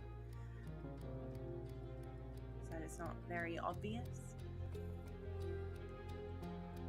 Random fog might be obvious, but yes, I can. Yes, but a half giant appearing out of nowhere might be more obvious. Granted. So I will, where is it? There it is. Yes. Yeah, I will, once I get the impression that less people are... How close are we to the ocean? Like right on it. Perfect. Like past this building is the ocean. So I This is a will... lighthouse, right? Yeah. Yeah, there's no point for a lighthouse to be inland. Then I will kind of walk away a little bit. Not too much, but walk away so I'm still within view. And I have a 120-foot range on this fog cloud. Cool. So as I'm creating it, I try to make it look like the fog is rolling in from the sea. You got it. Cool. Okay. Cool. You see a small human woman, like a bonnet on her head, dirty face, is looks to be like sweeping up like her area in front of this doorway that you assume that she is it doesn't look like a house, but I assume it's a part of where she lives. And the fog starts rolling in. She starts screaming, she's, and runs right into the house. Did I get cheese? Because you were kind of going in and out. Yeah, I'm not you sure if cut you were out. sputtering, if the mic was I failing. think you yelled. She says, "Hi." "The Blackwater Banshee, she's back."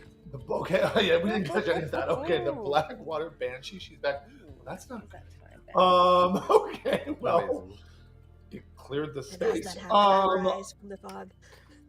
I will, as I'm creating this fog cloud, I'm making it so it's centering around them mostly, that I'm not in it.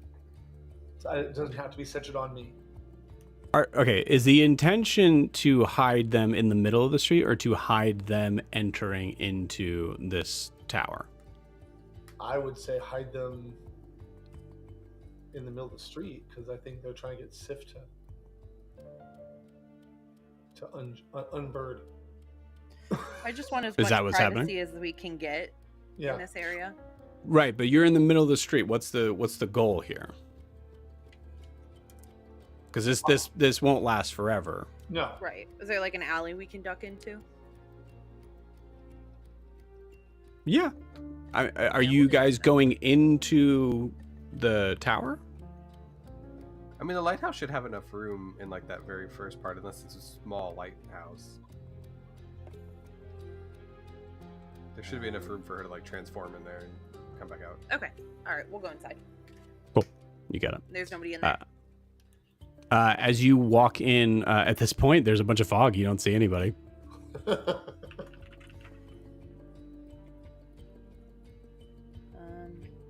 Titian, you were tracking the crew, and then all of a sudden you see a bunch of very noticeable fog, and you hear an old woman yelling, "The Blackwater Banshee, she's back!" and then a slamming door. So sorry, my old woman. I'm sorry. I believe Titian. I mean, Titian's seen Adim's fog tricks before. Yeah. So I don't think he's like. I think if there's a way to like know somebody's fog, Titian knows like Adim's fog. Yeah, I think. I mean, I don't think that's a. Yeah. Like, I don't so think it's you like- know, for the record, just in case this does come up before, Yeah. I don't think you know Adim's fog. You just know that Adim does like to cast fog cloud. Yes. That's all. This is I mean, you play your way, Joe, and I'll play mine. You notice Yeah. a slight blue flavor to the.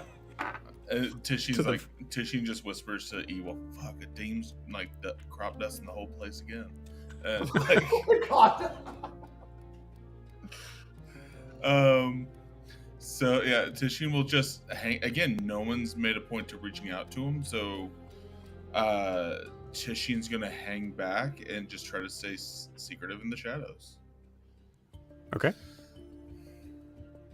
You got it. So as you guys are all hanging out there, Sif, do you turn back? Sure. Okay. Cool. Yeah, I'll drop that concentration You got it. So or whatever. Let the fog run out. you got it. So right now the fog cloud is still there.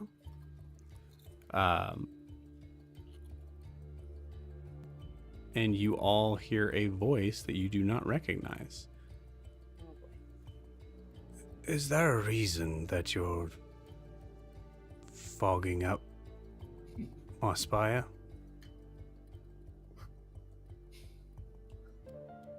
I got company. I mean, I have blankets or whatever you need, but this is a weird way to introduce yourselves. I'm Also, sorry. if you're here to rob me, I don't have anything, and if you're new, that's the only reason why I imagine you're trying to rob me in the first place. Do I hear this Hello? outside, or is it just them?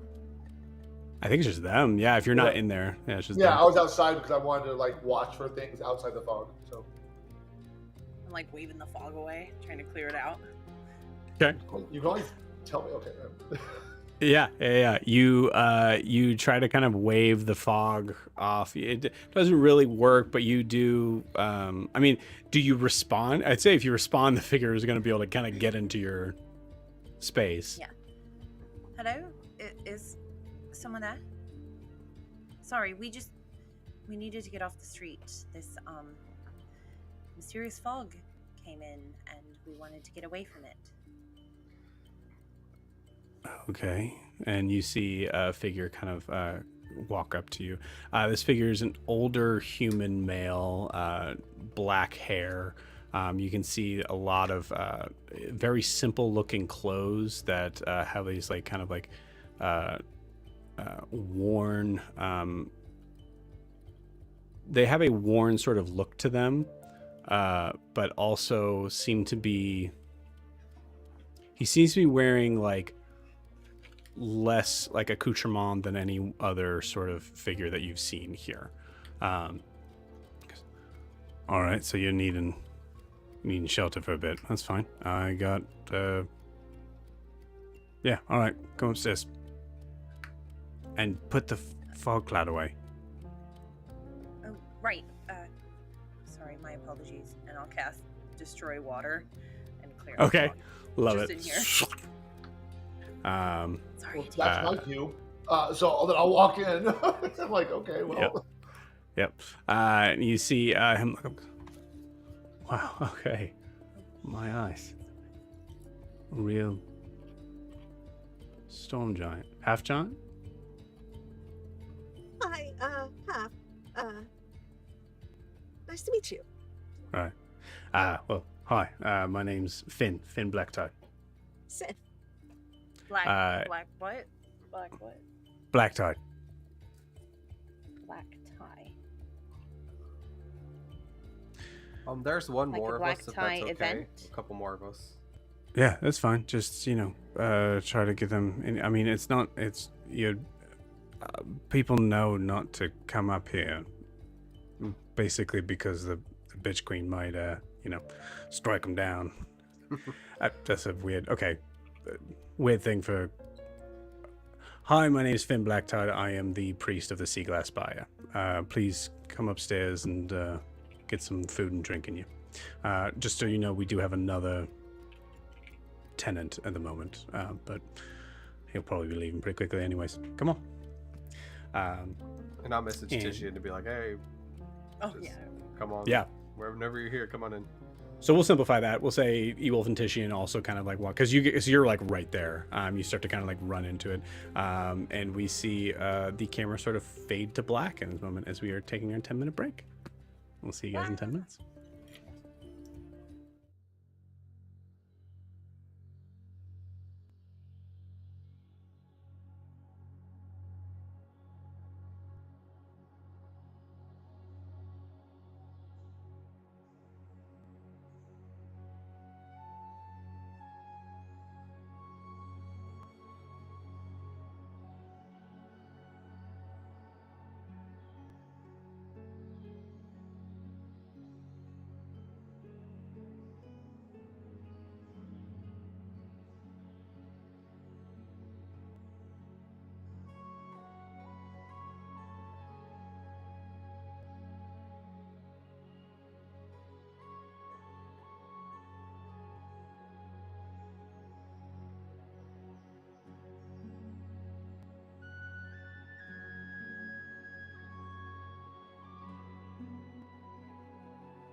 Okay.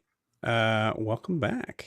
Let's see. I totally forgot what I wanted to have on here for this. We'll continue the same music. I liked that music. Welcome back. As you all are walking the winding steps, Sif, give me a dexterity Yeah. saving throw, I think. 17. 17. Nice, cool, Yeah. awesome. There's a certain point where you start to kind of like, it is a like metal staircase. There's a certain point where like about like maybe the 6th or 7th step, you feel like a like, as you step onto it, and you see Finn kind of like looks back down for a second. Just keeps on right on going. Before we get too far into this, Joe, was there a moment where Tishian had to introduce himself to Finn? Because Tishian, you're just at the end of this line because you guys are still walking up the. Okay. Yeah, we're not there yet. Okay. I mean, for the record, above board, they did say, yeah, there was another person coming. I'm just want to make sure because Tishian's going to try to take on a fake name. That's really the bulk of what I'm. Yeah. Yeah, that's it. So I can wait. Yeah. Yeah. What your character knows is that everybody started to walk away from you. Up there, and then I think Grian said, "Hey, Tishian, come in." Yeah. Cool. All right. So, as you get up to a, I'd say about maybe about 30 feet up, there's a like little platform that you are able to either keep going up the staircase or you're able to kind of go in this door. You see Finn kind of walks into this door, or walks through this door, and you see around you is mostly that same sort of like almost sandstone sort of texture. You see there are a multitude of, but I'd say there's about 10 cots essentially, like mostly just made of straw and things like that have like these like really cruddy looking blankets, and you see there is a cauldron and like a small fireplace, and a table and 2 chairs, and that's it. It is very bare up here, like think very like monastery like. As you see Finn, which by the way, here's Finn. So Finn kind of takes a seat and goes, so yeah, please grab a blanket. Hi. I'm looking at Tishian. Hi. Come on, it's okay.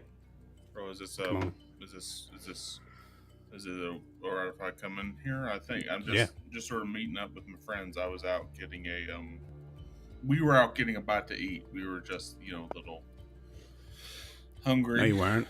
You weren't doing that. Why do you? It's okay. You don't have to. Well, what are you talking about? What do you mean? All right. I don't usually ask, but I feel like you're gonna tell me a name anyway. So, I'm Finn Blacktide. You are. I am Grant Leatherwood. You see him just like look at you and just like give just a little bit of a long look that I think Tishian may not pick up on, but everybody else and above board does. He absolutely is like stifling laughter. Right. Okay. Yeah. Grant Leatherwood. Yeah. What?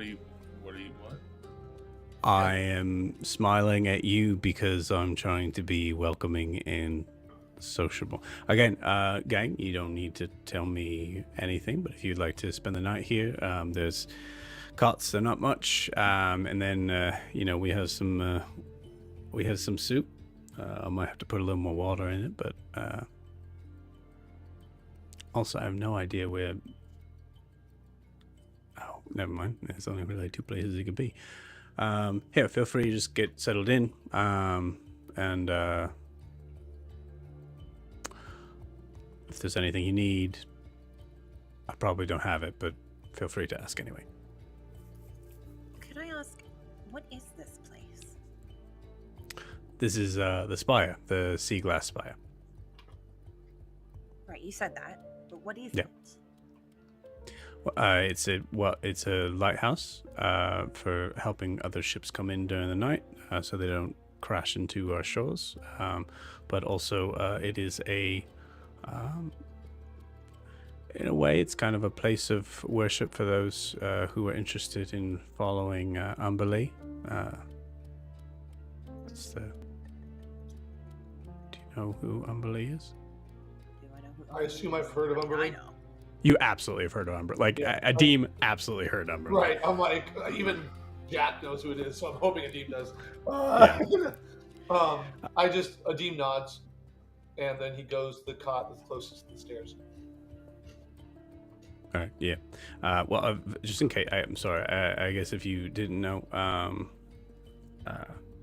Umberlee, otherwise known as the Bitch Queen, she's the goddess of the sea, and I am her servant,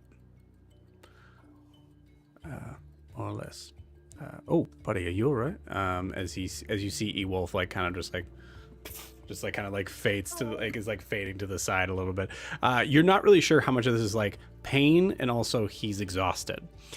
He was exhausted going into this.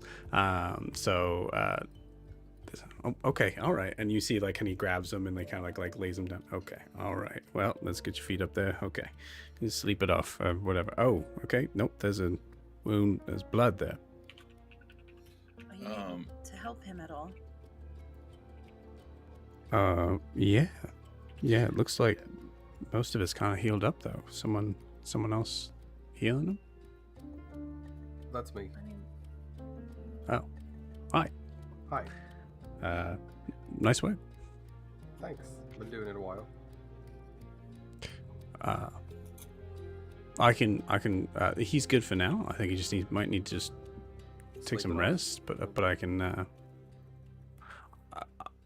I'm just gonna be honest, gang. Typically, what I try to do is just invite people in, and then I walk away and close the door so they can kind of get themselves situated, and then I might come in at a certain point to serve food and things like that. But I kind of got the feeling, just the general vibe right now, that everybody wants to talk to each other. So, just know you're safe here. Thank you. Thank you, Fab. Appreciate it. Sif, you are full on, just head ducked into a space like. I'm sorry. I don't know if you. No. Thank you so much. I do have a quick question though. What's with the guards here? They just tried to arrest me because I was tall. They wouldn't call me by my name. They kept calling me a giant.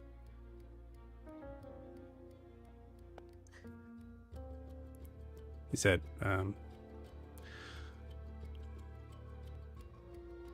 okay, I can give you a truthful answer if you give me a truthful question, right?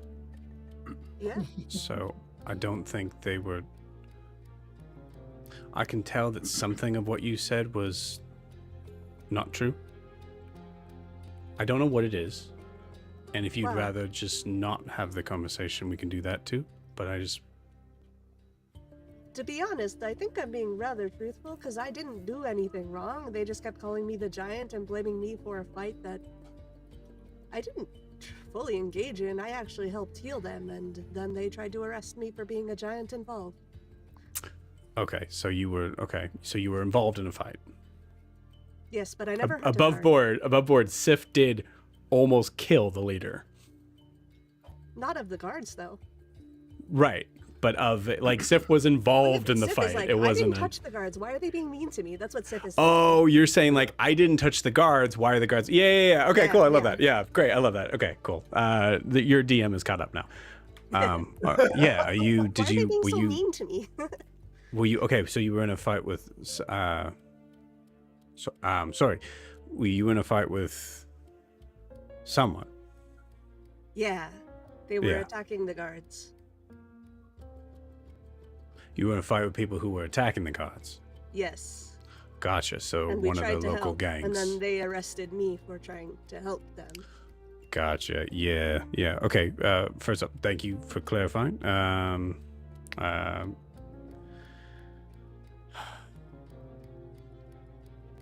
It's there's a long answer to that question.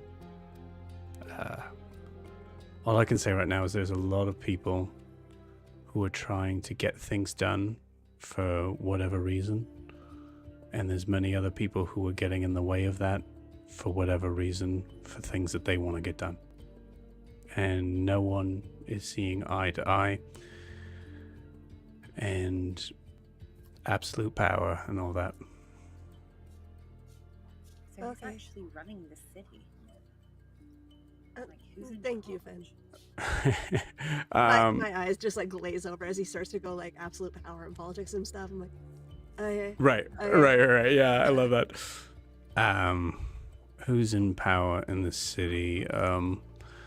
If that's a political question, it would be the Lord Mayor, Lord Ulrich, Glimmershield.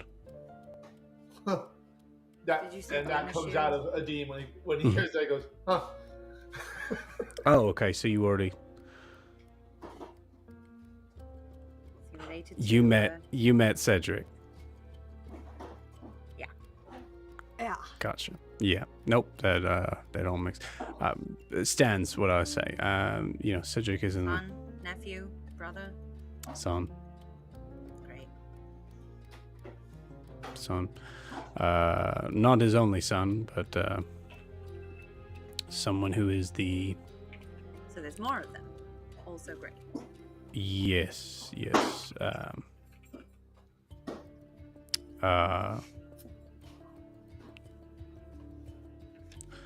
Ooh, hold on a second. There are two, kind of. Their daughter Arya, she's good people. She's trying her best. And then obviously there's a mother, Lady Eleanor.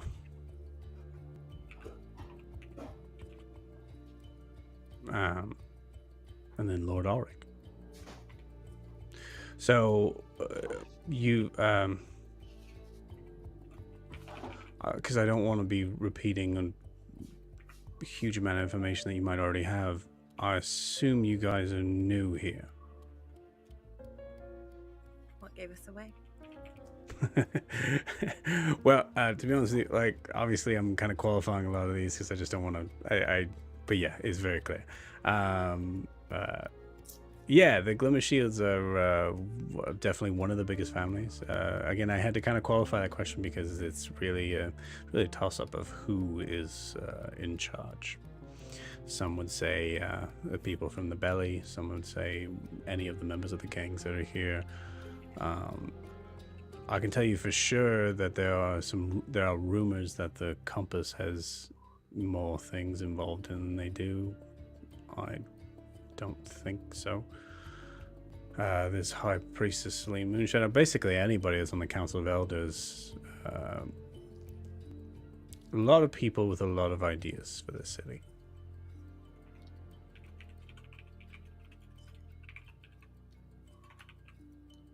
Do you know of someone called Avery? Say that one more time. And if you Do you can know bring someone- that, if there's some, yeah. Do you know of someone called Avery? Yeah. Like, Avery Moradin. possibly. I only got a first name.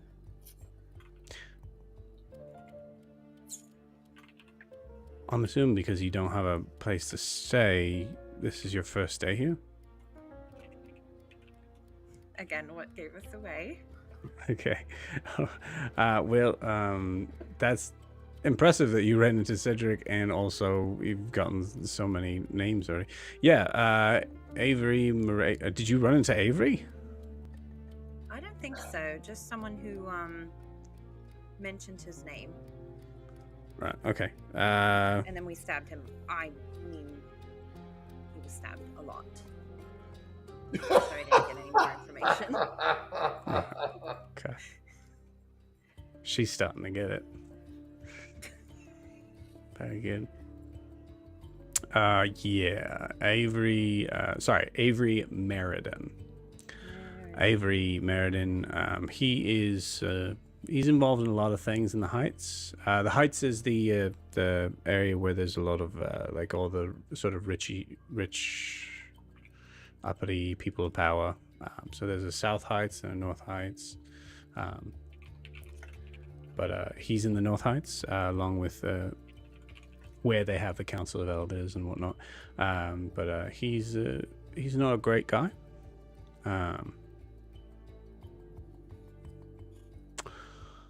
In the world where there are several gangs, I would argue to say that he's the most dangerous one, because he's so close to the decision makers.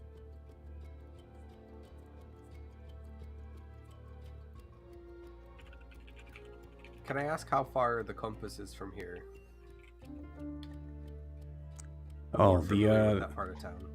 Yeah, the office is in the North Warrens. Do you know Ida? Yeah, good family friend with her. Known her quite a while. Oh, okay, great. Yeah, yeah, she's good people. Yeah, it's been some time since I've seen her, but I think she might give us a place to stay while we're here.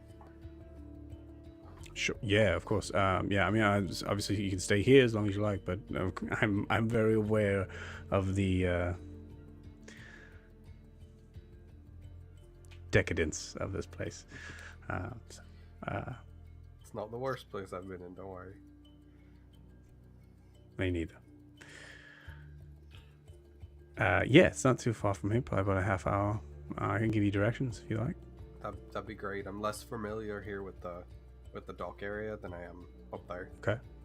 I'm gonna be honest with you. I'm looking around and I don't think you guys can take care of yourselves, but we're kind of at that point at night that it might not be a good idea to travel.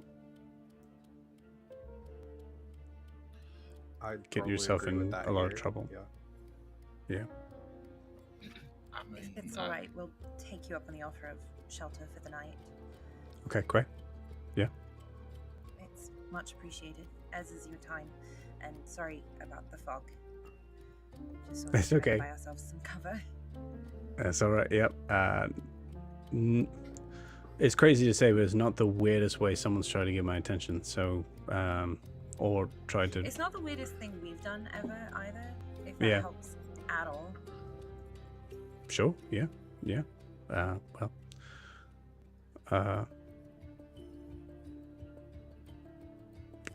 Well, I'm gonna go check on my friend. See if. Couple things. Sure. Yeah. One, where is the? I know this. He's not pausing. It left my brain, but I wrote it down. Mhm. Where exactly is the foggy flask? So it's closer. It's just on the corner between the takes and the stacks. So the takes is kind of where the docks are. The stacks is the essentially like kind of like the factory district. With, heavy machinery stuff being made. And don't suppose you know a woman named Lydian? Barkeep? Tiefling? I will tell you, Jack, above board, I don't have that information on me. So if you're asking for it again, I don't have it right now. Oh, Yeah. I was just wondering if he knew her, like where she. Okay, I was looking for her. He definitely Okay. knows her for sure, but like, I'll yeah. have to find her. Yeah. Okay, then I'll stop asking. That's okay. That's all right. I just want to make sure that you know, like, it's not No, like you asked the wrong person. It Yeah, was the no, that's DM the going wrong like, Okay. let's move aside. Okay. And then not asking him just because I spent more than 1 minute watching him. What level is he? Ooh, yeah, absolutely. He is a level 13 cleric. Thank you. So that's why I was sitting quietly watching him for more than a minute. I'm just. You also like this, and this is like going straight from your feature, like sort of thing, is where you get this. There's absolutely you also know there's absolutely no way you could guess that without having that skill set. Exactly, and that's why I'm not saying anything to him about it. I'm gauging the power level for allies and enemies if I get a chance to. Yeah, he's fully in rags. He's not even wearing like shoes. So he's just fully in rags. You can definitely tell, like, I think, in that time of like, you can tell that he seems to have, he kind of has that like sort of like older man vibe of someone who probably was pretty brawny, pretty strong, and lost the need to do any sort of like athletic activity to keep that. So at a certain point where like, he's kind of gone a little bit to seed, but still has the realms of like someone. I say also with that, like kind of like adding on top of that, this guy definitely has a past, as most like clerics do, and the idea of like you get the concept of most likely Finn Blacktide sounds like a pirate name. Oh yeah. So you get the idea that he's most likely he has changed in his ways. Yeah, I just gauging him, and he's answered my questions, and I'm being as quiet as I can be, but still be polite. Cool. As Titian has sort of watched him interact with the other people, I think Titian's wondering if we can really trust this guy. I don't think Titian necessarily trusts him. Yeah. Because like it's almost too easy, right? Like, sure. Why is he like, we walked in, he just instantly offers us a bed and food? Like, that's, even though it's like a holy place, I guess like there still should be some like, but you need to take part in this, or you need to sweep the floors, or do something. Like there's something with this that seems fishy. So I'm wondering, like, I'd like to throw an insight check to see if he is conning us, or if there's something that he is not being fully truthful about. Sure. Yeah, go ahead and give me an insight check.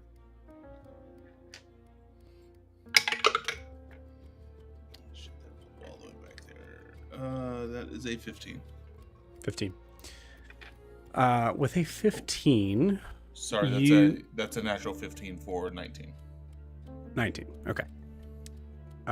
With a 19, something that I think is probably pretty new to Titian. The concept of someone that is willingly giving a place for them to stay with no strings attached, seemingly being very welcoming, not asking their names. There's a lot of what Finn is offering and not taking that seems suspicious. You don't glean anything but the idea of someone, as you do look around and recognize there isn't a lot to steal in here, as someone who has just dedicated their life to worshiping a deity and possibly paying a penance for misdeeds, but seems genuine. Okay. Titian will he'll pocket that, but I still don't think I still think his suspicion is like, but still, like, this is a rough town so far. So how does a nice person survive in this town without being taken advantage of? Too? I didn't say it was nice. Yeah. But I guess like I'm just saying like how Titian's gonna move forward. He's gonna keep an eye on him still, and there might be some snooping later on tonight. I haven't decided yet. Yeah, he's certainly nice to you guys for sure. One last question before he leaves: would I remember or recall what a layman might do to give thanks to Umberlee? Somebody who is not a priest? Like, what did I see my shipmates do? Yeah, interesting, cool. I still want it to be a religion check, but I will say the DC is low. I'll say you have advantage on it, actually. Okay. Because of the idea of like... I don't mind rolling. I'm just... let me see I rolled 2 7s. I'm gonna roll a third time, not because it's gonna mean anything. Just want to say 7 again. So let me just see if I get something other than 7. I did. Okay, fine. So a 7. Cool. You got it. You do know that it is 7's enough to know that most of the figures that you know worship Umberlee are some sort of race connected to water, like a Triton, a water genasi. You also know that like Sahuagins worship Umberlee. Okay. So there's a sort of realm of like, I think for a Deem with a 7,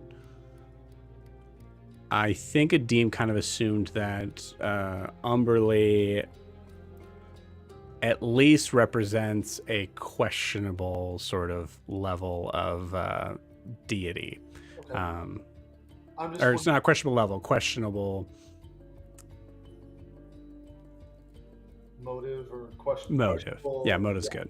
My only question, the only reason I ask is because I figured that already from what Jack knew. And I just want to do whatever minor thing a layman, what a non-worshipper who recognizes Umberlee's power might do in her temple. Yeah. Is that process silver, clean water? Did I see any of my shipmates do anything? Even a prayer? No. No. Then I think you're. I ask him. Yeah, go for it. I was just like, as he starts, I'll just walk with him and say, I don't want to disregard your goddess's kindness that she's giving us through you. What might someone like me who doesn't worship do in thanks, so as to not garner her anger? Well, I'll tell you what. Why don't you follow me to the shrine? We'll see if we can find something. Yeah, I'll walk down with him. Cool. Tishian, the person that you're not sure if you can trust, is now leaving with a Deem. It's a mission. We're gonna sneak him. We're gonna be sneaky. You're gonna. We're tailing. We're tailing. I'm not gonna leave a Deem. A Deem is like this whole session been like, go. Like, and I'm like, no, Tishian doesn't want to. Like, Tishian doesn't want someone left like out on the limb without backup. So Tishian's gonna tail him. 100%. I'm with you. I just want to make sure that you understand that this is an extremely simple place with truly no hiding places. There is the level that you're on, which you also think he might also sleep here as well. Mm-hmm. And then the place where and like you're like following in a spiral staircase of a rickety metal thing that is already moved under the weight of Sif's feet. I'm just gonna tell you, above board, there's absolutely no way you're gonna be able to do any sort of stealth check here. Tishian will just act like he's exploring the space then. Yes, love it. Like cool. Tishian's just like, well, hell, like Tishian's like knocking on the wall. This is fucking good construction right here. Oh, look at that glass. That's that's great. Like, man, when they say this is the sea glass, I didn't realize sea glass was that big. But like, I'll be damn. Like, let's keep, like Tishian's just gonna keep like muttering to himself in like an inconspicuous way. But like, yeah. Yeah, and it's just like it's close enough that like Finn is like hearing this. All right, okay, and it's like continues to walk up. As you you follow another,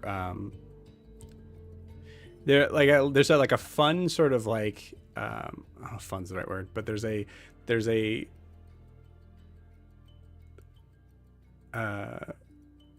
laughable sort of moment that Adim, you're not really like tired from this, but it is when he said like, "Why don't you follow me?" He didn't give you any sort of inclination of like, this is a long journey up a lot of stairs. As he takes you 60 feet up, and also Titian, as you're like 60 feet up in a like in a way that like it's gonna feel way more than 60 feet because it's spiraling around. And you do notice the towers kind of slowly gets a little closer together as he goes further up. Doesn't notice, doesn't say anything about it. He's climbed this a million times. I have a pretty high con. I keep up with him. You know. Yeah. Cool. As you all get to the top, you see this. You notice there is a fire that is crackling underneath this very large glass shrine. The shrine itself, well, I don't know if you know, the 7, you're not sure, but you kind of guess, is a shrine to Umberlee. You see a figure that is a female form that looks to have like armor that has this like sort of like wave texture to it that's kind of extending out behind her. You see like the glass is representing waves behind her, and you can see that there are actually like some of the waves are coming out and looking like serpents coming from the water itself. And she is as she is like extending a hand out in a direction from her hand, you can see that there's a hole that is big enough for the flames to kind of reflect out.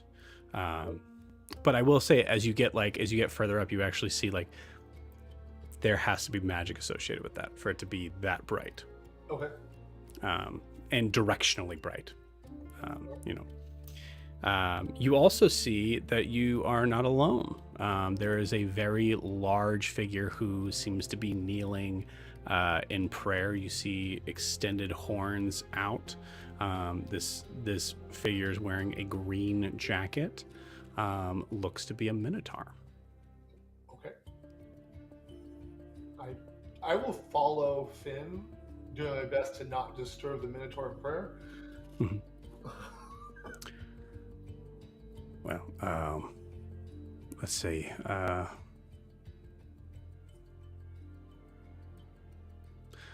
tell you what.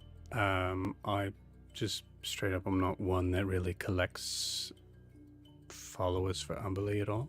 But why don't you just spend some time meditating up here? That would make me, and that would make me feel respected, as well as I'm sure she'll feel the same. Okay. And if you hear anything from our goddess, feel free to respond. Okay.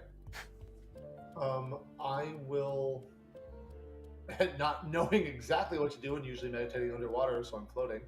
I'll just kind of sit down in a respectful manner, not like, all akimbo, but just sit down and I will just think about what Adim wants to do is concentrate on his father. But that would be disrespectful, he feels, because that's not what I was asked to do.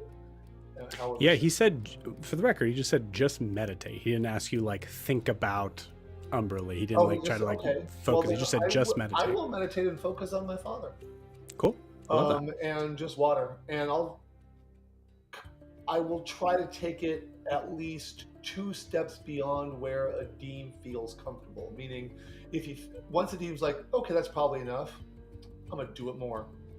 And then when I'm like, that's definitely enough, I'm gonna continue it one more cycle. And then when I'm done, I will go down, because I don't like gods. Adim does not like gods, but they are real. He's not want to piss this one off because he's a sailor. So he's gonna do his damnedest to at least show respect. You got it. So we'll say while this is going on, Adim sits, and you see Finn kind of turn towards you. Titian, give me a perception check.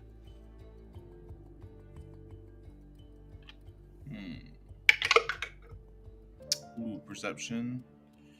I'm like rolling really good tonight. That will be a 23. Natural 6. 20. Okay. 23. You you see him turn to you, and as he's having a as he's going to be like asking like, and did you well, we'll pocket that for a second. Did you also want to meditate, or just wanted to take in the sights, or? I was just like checking out the.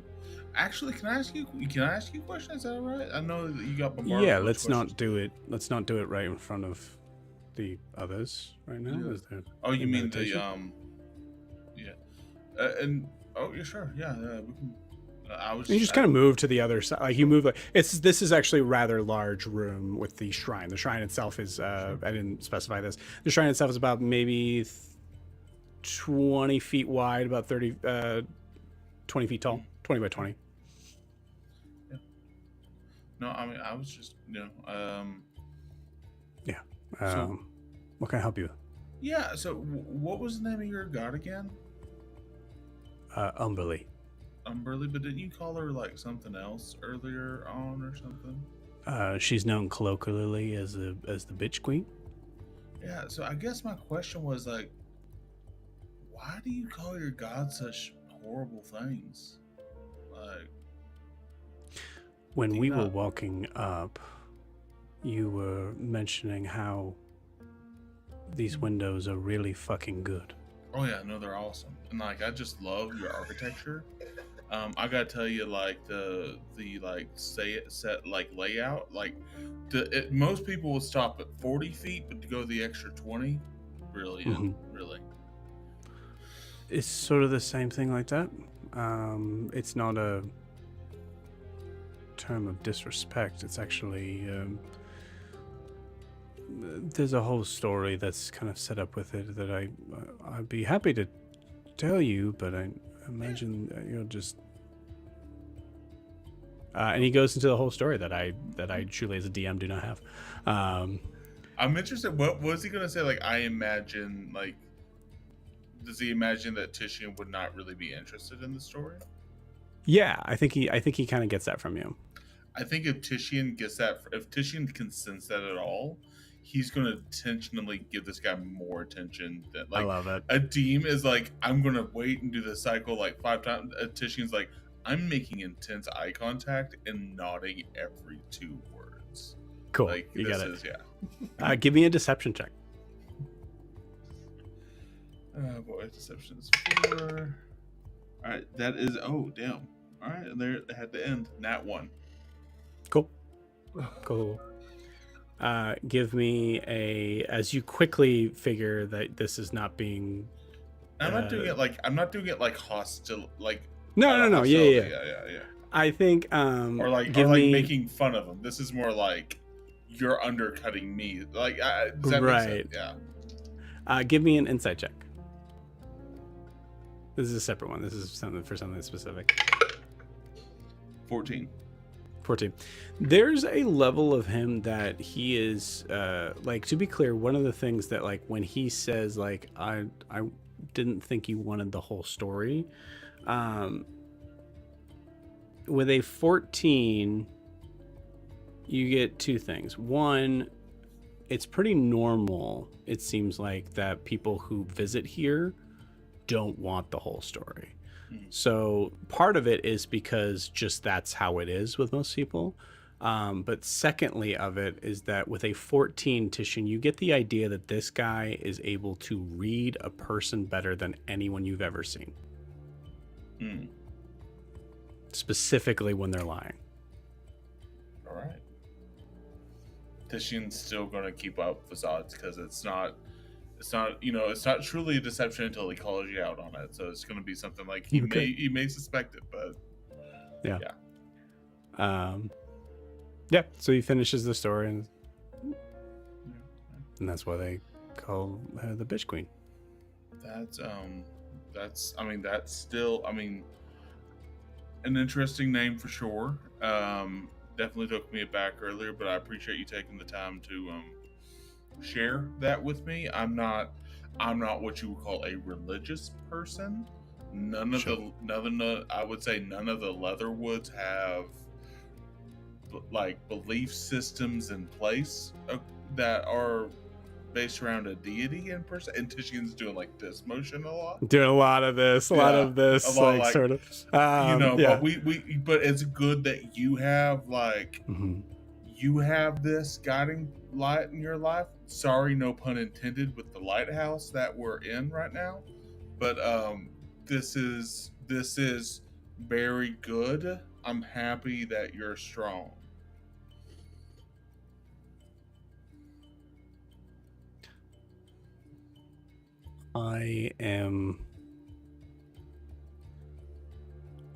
I'm not one that is necessarily good with words, but I feel like I should be asking you, Grant. Yep. Is there something you're looking for here? Here? Well, I'm definitely. I think I'm gonna generalize the question and just ask, what are you looking for? Most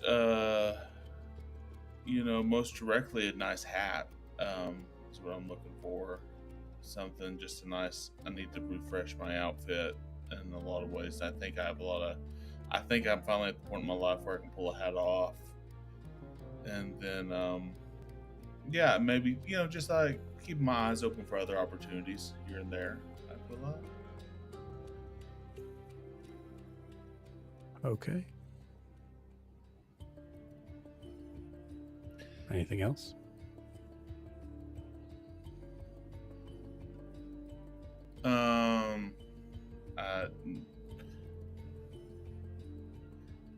Nothing. I mean, nothing that I'd really speak to right now. I guess it's who's not looking for something? What are you looking for? Do you do that often? Do what? Scratch my chin or try to reflect a question back at the person because you don't want to answer it?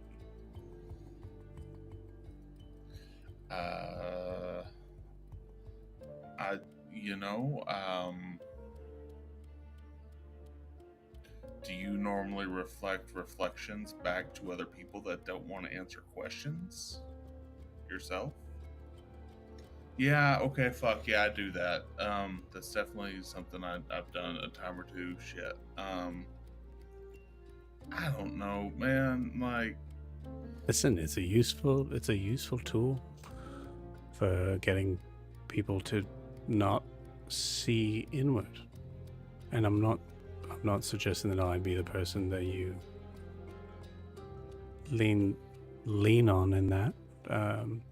I just think it might help you to see someone recognize that in you, and I am not pretending to be able to tell you what to do. I will answer your question. I am what I'm looking for. I have found here, and I do good here, and that is enough for me till the end of my days.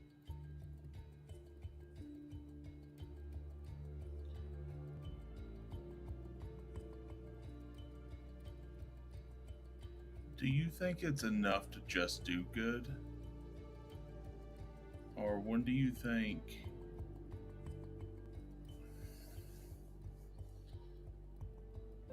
I guess in this is the search for justice always a good search?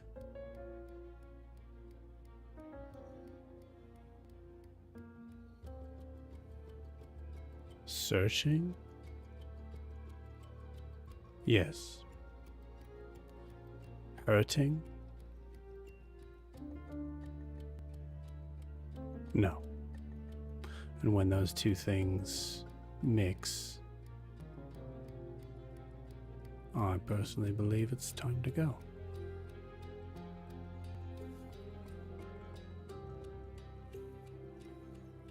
But what if the people really deserve to be hurt? Just throwing it out there. I, Grant Leatherwood, what happens if it's some real buttholes? You know what I'm saying?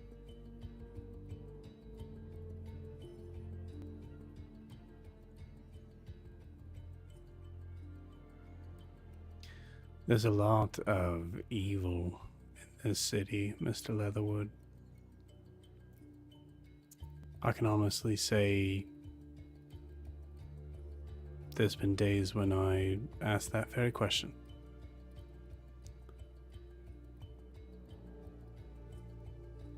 But then I reflect on what my job here is in this world.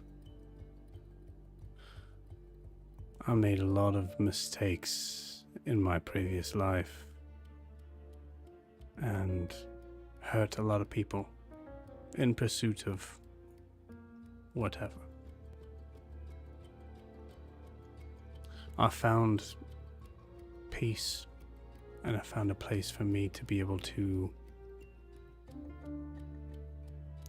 work on righting those wrongs.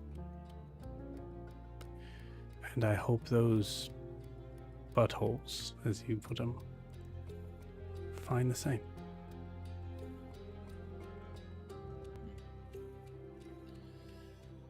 Well, good talk, I guess. Appreciate you, I appreciate, Finn, thank you for lending us your space. Thank you for lending me your ear. It's not my space, but you're welcome. Yeah, thanks for lending your soup. But, that is my soup, and it is, yeah. Well, it'll nourish you. That's, hey, why not? I love soup, and it sounds great. All right. Well, I guess I'm gonna. You've been bombarded. I'm gonna get on my way.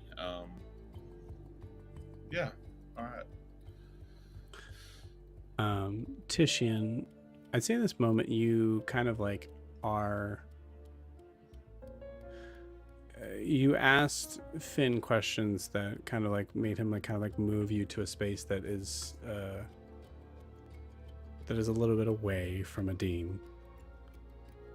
As you sort of kind of come back to Adim, you notice that the glass depiction of Umberlee, the waves themselves seem to be rippling ever so slightly.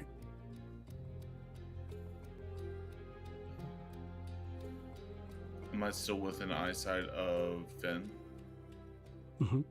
Yeah, and if you look over at Finn, he just kind of gives you a quiet smile. All right. Does there seem to be a connection between Adim meditating and the glass moving, or is it okay? I'll make sure I'm it wasn't moving when you came in. Titian will. He'll go up. He's not going to get super close to it, but he's just going to sit and look at it for a little bit. And, really take stock of that. Especially as it's relating to Adim. I don't think Titian's going to participate in meditating, though. I think he might just sort of Titian might just sit in that room. Similar to how, if you've had that experience of you're just sitting in a church or a space, especially if you're going to an old church where you're seeing the architecture and you just want to sit in a space for a little bit, Titian's going to sit in that space. Okay. And just be present, I think. Cool. You got it. We're going to flip to Adim. Adim, give me a religion check.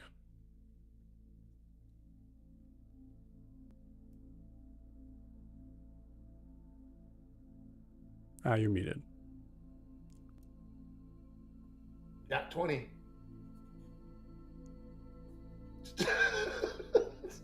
Oops. Cool. There it is.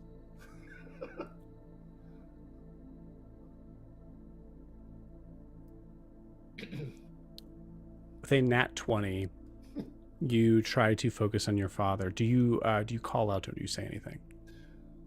No, I think because I'm in a religious place, I do not know too much about Umberlee. I'm familiar with the concept of her. He just said meditate. So I think it's more of just an internal monologue of just thinking of the ocean, thinking about what it would like to be at Merid, who my father was, what his connection is to me, why Ianthe and Daphne. Just kind of like all the questions I have swirling around him, but trying to find. I imagine Adim trying to like seeing all that as like this chaotic, turbulent storm, and me trying to go underneath the calm sea, and like there are answers below. That Cool. kind of thing, and just like he wants me to meditate.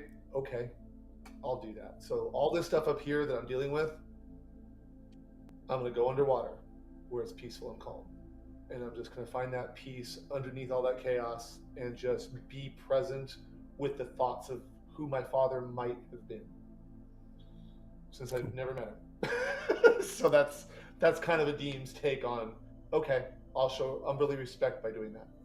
As you start to meditate and imagining yourself being beneath the waves, you feel the gentle sort of rock back and forth.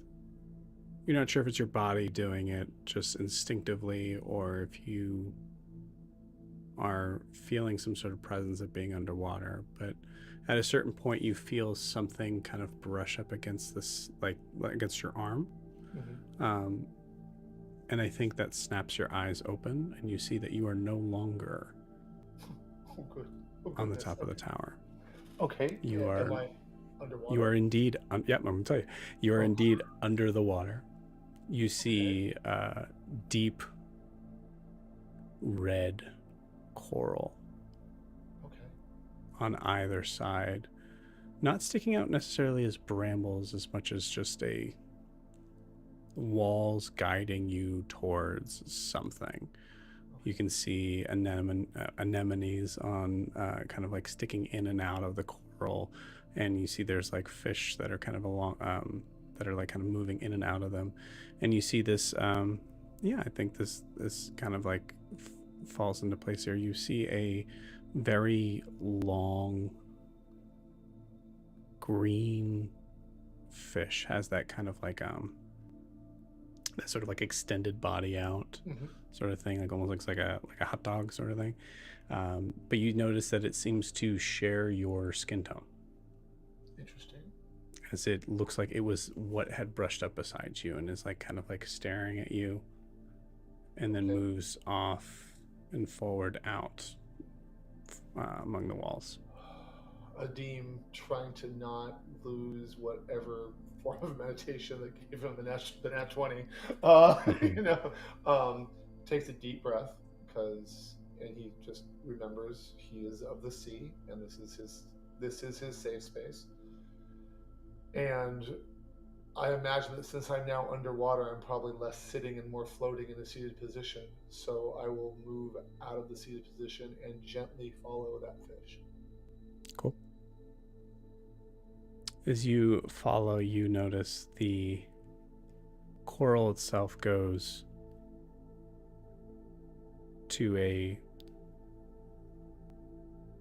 very wide V formation. There's a left and there's a right. The fish takes the right path. As I get to the decision does either side look like it's different from the other? No, it doesn't. Well, the fish rubbed me, so I'm going to assume it wants me to follow it. So sure, I will follow the fish. Assuming you continue to follow the fish, you notice that there are different pathways that seem to kind of branch out from this, move into areas that have separate, like almost like a separate sort of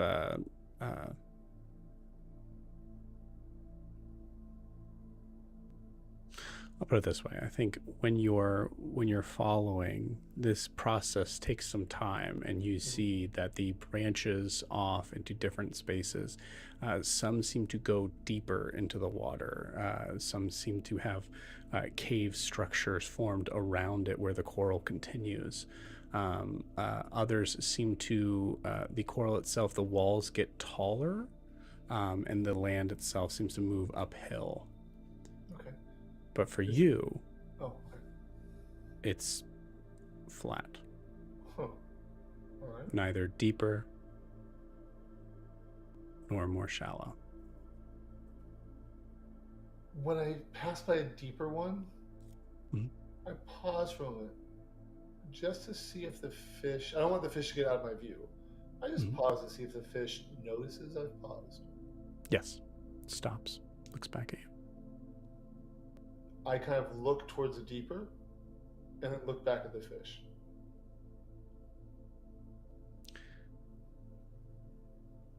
You, in a way of not hearing words, but almost feeling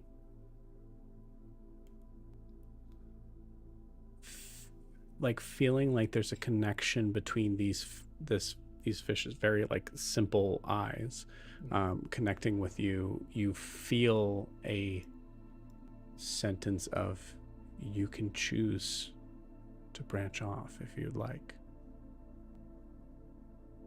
It's not in any voice. It's not. Right. It's like. So then I wonder, without a voice, what am I branching off from?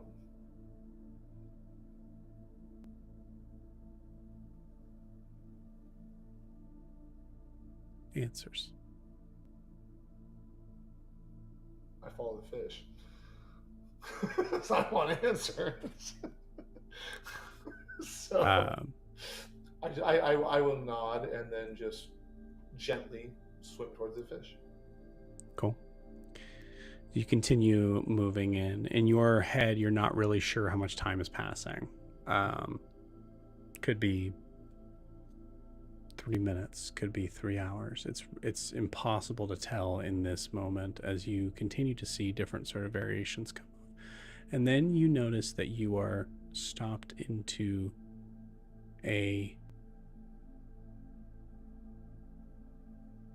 what looks to be like a wall of liquid that looks like it has that same sort of like surface tension thing of knowing that when you pass through it, you're going into land, but it's vertical, it's not horizontal.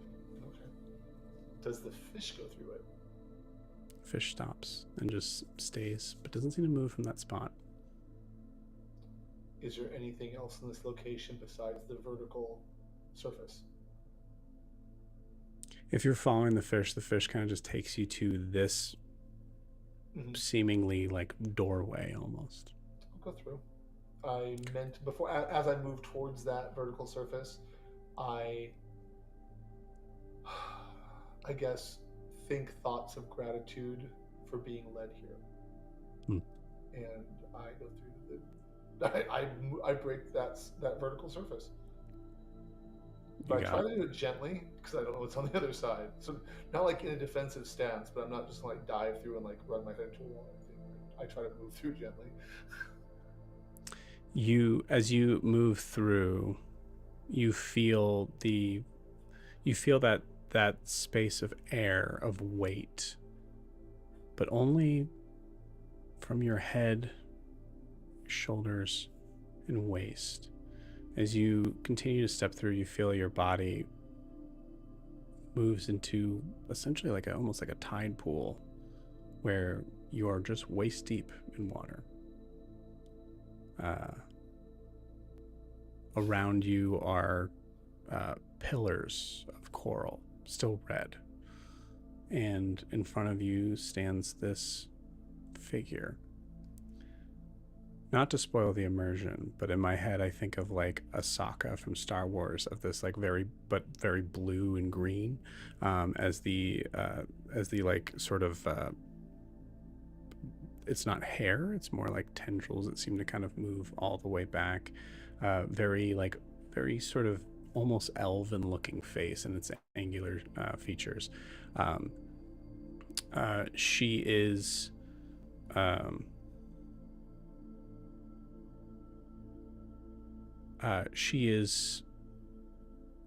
of like, you can see like the fins and like things kind of coming down her arm. She has that almost Triton but also Sahuagin like kind of like looks to her. she is standing before you, completely naked, in a space where the fish that happened to follow you in here after you went through it, she picks up and then eats. Okay.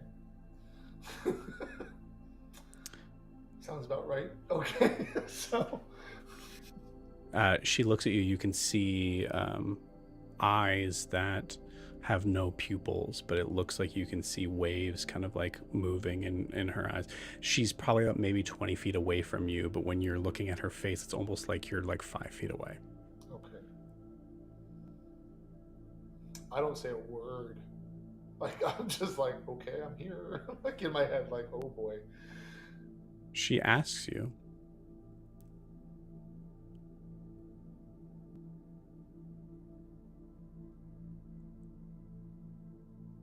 what is a child of the sea doing here?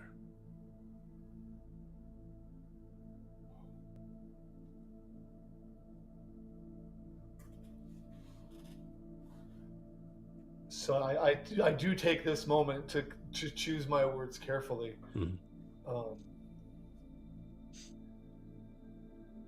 Asking for a way to show the lady of this place respect, I asked her faithful servant how to do so. He suggested I meditate. I think that's what I'm doing now, and it led me here. I hope that pleases you.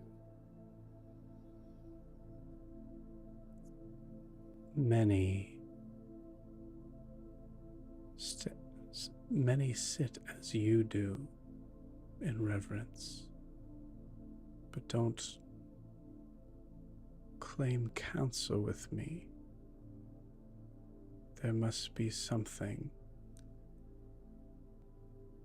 that moves you to this place.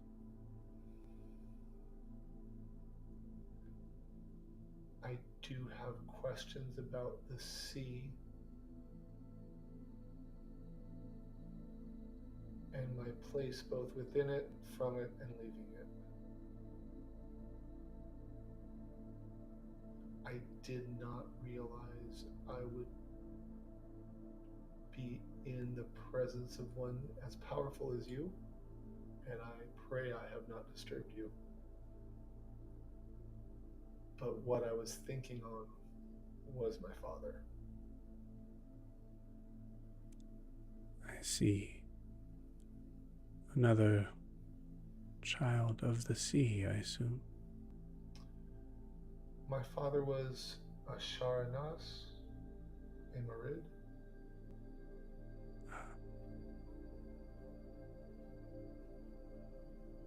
Stuck between two planes. When she says that, does that mean, in my knowledge of Marid, is that reference to being a Marid, or is that reference to something else? I'd say it's a reference of being Marid. Okay. The idea of like being a djinn that is like... Right, but from the elemental plane of water on this planet. Yeah. Okay. So I nod. You seem to have a further foothold in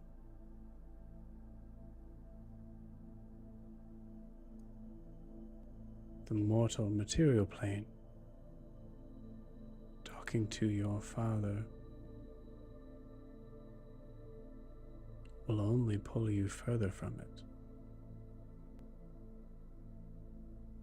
Is that what you wish?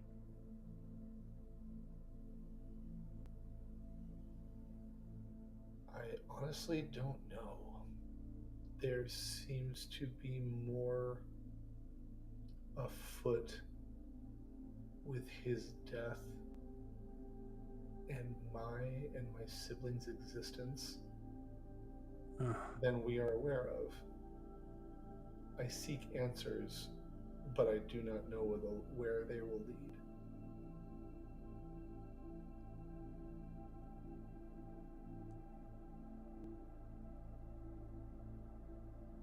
I don't know if I have the answers that you seek, but I do have power to transport. I can bring you to him. Or I can bring him to you.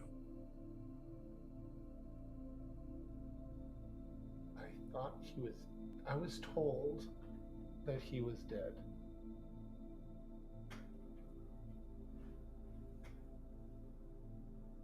Those that die in the sea pass through my domain.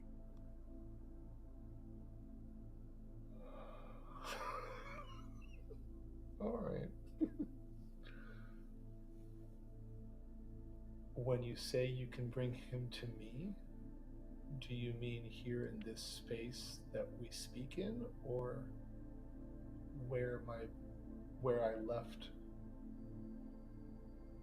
my friends?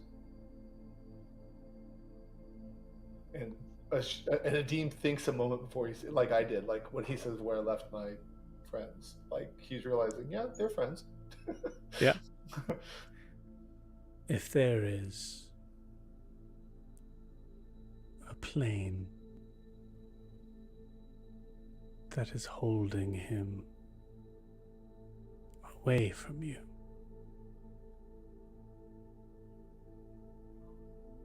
I can make that not be. But only if you choose. Oh my god. I don't want to choose. Okay, so above board Joe. Well,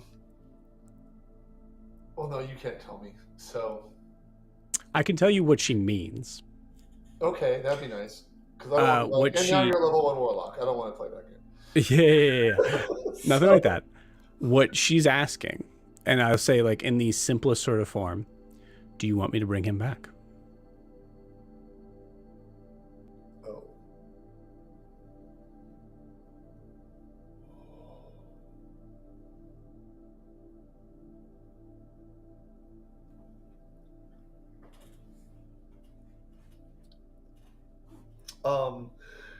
He thinks for a moment, and literally he's thinking about Erin. Mm. And I mean, she's a goddess, so she probably can clearly think what I'm thinking. And he says, I would very much like to speak to my father.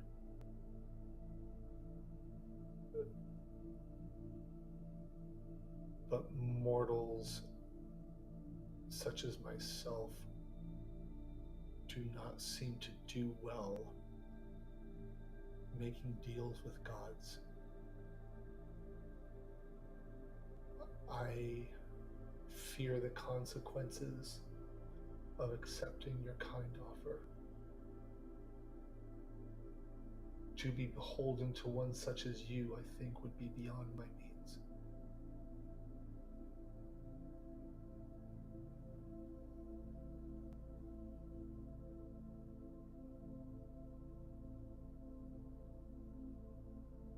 A fine answer. Good answer. The right answer. And in that moment, you feel yourself being pulled back in, very much like an undertow, sort of like tide pulling you out as you are pulled from this room. I take it. I let it take me, but then I think, thank you to her. I think you like disrespect. Yeah, your eyes kind of like pop open, and you are in that room, and you see that waves like sort of glistening. She's not the shrine is not facing you, but you say thank you to it. Yeah, and curious, is my skin wet? Like, was it all my head, or was there any physical demonstrative? Your skin's not wet. Okay. So I take a deep breath, and I stand up, and not trying to be sneaky, but just gently leave the room and leave the Minotaur to his. Cool. to his vengeance. You have that concept, and you go to get up, and you turn, and you see Titian staring right at you. And I just kind of nod at him and then can go, because I don't want to bug the Minotaur. And if nothing else, I feel like I've at least shown respect to a goddess, so I don't think she's going to be mad at me.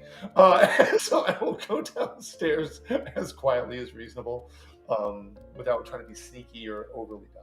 Like, just respectfully leave the room. You do pass by Finn, who's like kind of standing at the top of the stairs. He kind of gives you sort of like a knowing nod, knowing that something must have taken place. You get a good feeling of like he doesn't know exactly and doesn't desire to know at all. Okay, and I will nod back, and then I will pause long enough to quietly say, "Thank you," and then I continue down the stairs.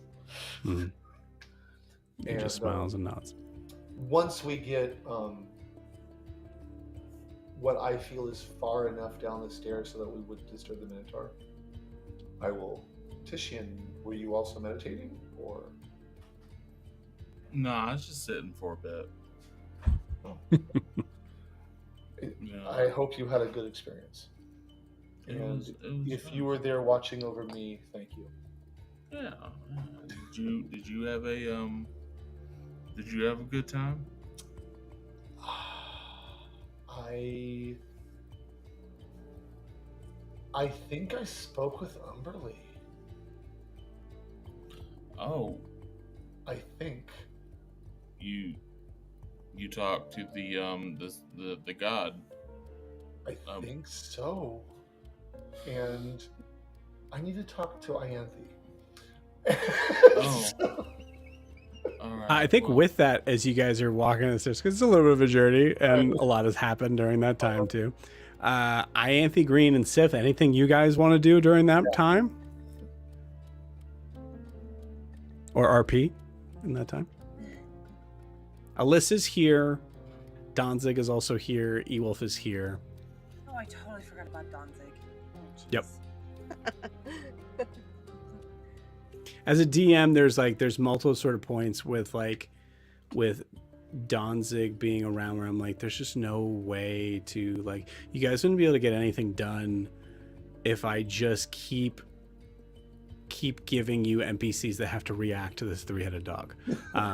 So it's kind of like one of those things where it's like when it's pertinent is when I will bring it up.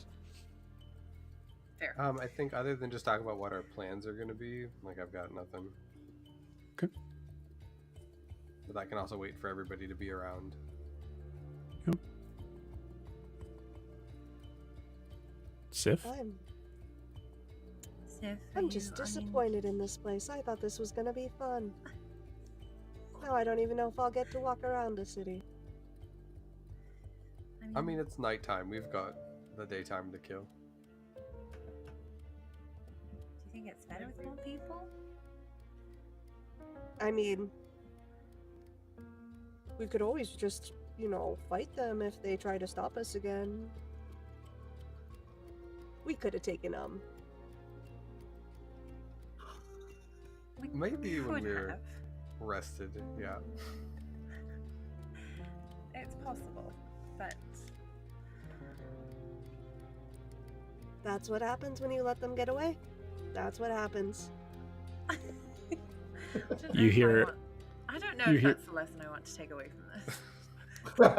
you hear Ewolf kind of like turn in his half sleeve and goes like, 5 more minutes, we can go out and take him. I turn to Alyssa and just be like, always be kind. Okay. What is this place? This is a lighthouse? Oh. It's boring. I know, there's not a whole Agreed. I've been trying to make a straw doll for the past 10 minutes and it keeps breaking. It's not even good straw. No, I think it's pretty old. Yeah. Tell you what, you and I tomorrow, we'll go out into the city, we'll go shopping, and find something fun to do.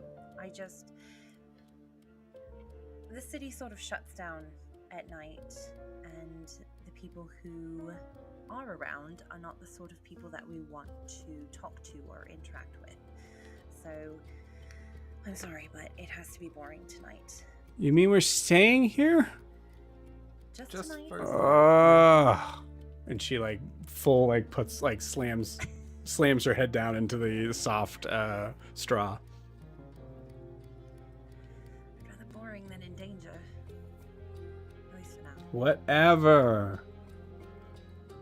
Alright. I mean, I guess on that note, I'll what like are we? splash her with some water, just to like tease her. Does that she's like full grumpy kid. I mean, I guess on that note, what is our plan from here? Yeah, I'll say. I mean, if you guys, I think Tishin and Nadim walk right in. No reason to not have that conversation with them. So. We didn't really talk about how long. I mean, the idea was we were just going to be passing through, but it seems like everyone's got something they at least want to do in the city. So, I mean, what do we think? We stay here tonight, one more night, and then leave the day after tomorrow? Maybe we can talk to that orc guy. He might be able to help us. Who? Oh, is old? Yeah. I tried to message him, but he hasn't. I think he's trying to I think he's giving me I a cold think shoulder. he was preoccupied when I saw him. I would be Oh. too. Wait, the gang member? We're trying to make friends with a gang member? He was the only one nice to us. Now Oh, we no, don't. the other group would seem pretty nice when I try to give them some healing too. I'm just gonna Literally say. none of them were nice. Do we know for sure he's part of a gang? What if it's more of a club? God, I really want Green in this moment to be like, I healed someone and they attacked me and then missed and ran off and died. Well, because all Ianthe saw was Ewolf get stabbed. Yeah. He's Yeah. like, they weren't nice. Yeah. I mean, we've made friends with death priests. What's a gang member or two? Yeah, I wouldn't mind hanging out at the tavern or inn that captain suggested, because I'm thinking if we do, we might run into him. So I If he wouldn't sees mind me, bellying up he's to taking me. me away. I'll sorry. belly up to the bar for a while to see if he shows up. Oh, was it? Oh, did the captain invited you to an inn? He said we should stay there, and if we gave his name, that they'd give us free night. No, I took one cannot look express at to that guy. Go ahead. I can't. When we were talking to him, I didn't want to stay there, and now knowing that his father is the mayor of the city, I want to stay there even less. Oh, we shouldn't stay there. I But absolutely do I not would like want to that sit at man the to know bar for a where we're while and see if they approach me. Yeah, I don't think you'd have a problem with that. That's the kind of guy that has tendrils all through town. You know what I mean? Like he is. Exactly. Hmm. I'd like him to find me. Tishian, I feel the opposite. I think no role required. This is sort of like a military sort of background thing that you know from maybe a certain point where you had to kind of in your process of being being in the military as a military dictatorship, you had to do some beat cop sort of stuff before, most likely. And you know this trick. Cedric offering free room and board allows him to know where you are. Oh, exactly. Yeah. And I want to go there and sit at the bar. I didn't take your room, but hi. See what he, just You know? information of knowing where we are. I mean, sure. I mean, that also kind of just puts you there alone. Because I mean, I'm sure not going there. I don't think by the sound of it, Sif can't be there. Do you think you're going to glean enough information from him that it's worth sitting there and having to deal with all that? Grian might be I don't able know. to. He was putting in the work there. Honestly, that I don't man know. is dull as a doorknob. Not even worth the flirting. No. I mean, if I wanted a 5-head, I would have gone to the brothel down the street. It's not. It's just. Sif, If I could Sif, just at get this away moment, from you're like, here. you know the brothel? Is that what that? like- Wait, I guess Sif doesn't know what that is. Yeah. Okay. So- Okay. Let's go one by one, and everybody say what kind of the big goal is for while we're here in the city, and maybe we can figure out a plan.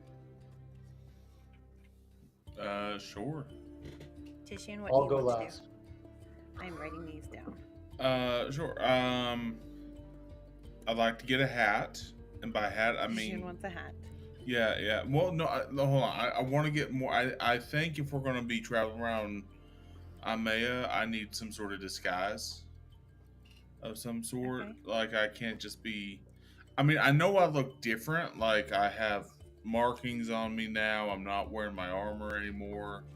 But I mean, I still got, people will still know it's me if I don't put some effort into this. So, I need some sort of disguise that I can travel around in so that the roar doesn't instantly spot me in the crowd. If we encounter any. And then I'd also like to just scope out and see if the roars got any business around here, or if there's any. Just sort of keep tracks on them now that we're back in the area. Okay. I also need some booze for the road, some traveling booze, but that's a different thing. Road boots. Road sodies. Road sodies for Titian. Green, what are you hoping to do? I would like to find something to make Sif stand out just a little bit less. And then maybe also find a new undershirt, something with a hood. So you two are going shopping. And then if we need a place to stay, I mean, I have the hookup here in town for us, so can always do that. Right. Okay. Sif, anything you want to accomplish? I mean, I would really like to remove that man from power, but that seems like some lofty goals. Okay, I think a nice trip. 24 hours. I think a nice trip to a I think a nice trip to a jeweler, and I saw this place with all of these very, very beautiful people. I would like to go there. Hell yeah, Sif. People. Hell yeah, Sif. Like a theater. Sorry, you hear that from an unknown source. It's Ewolf. Ewolf goes, hell yeah, Sif. Oh, Sif, I'd love to go to the theater with you. I guess some of them did look like performers. That's fantastic. We'll go to the theater.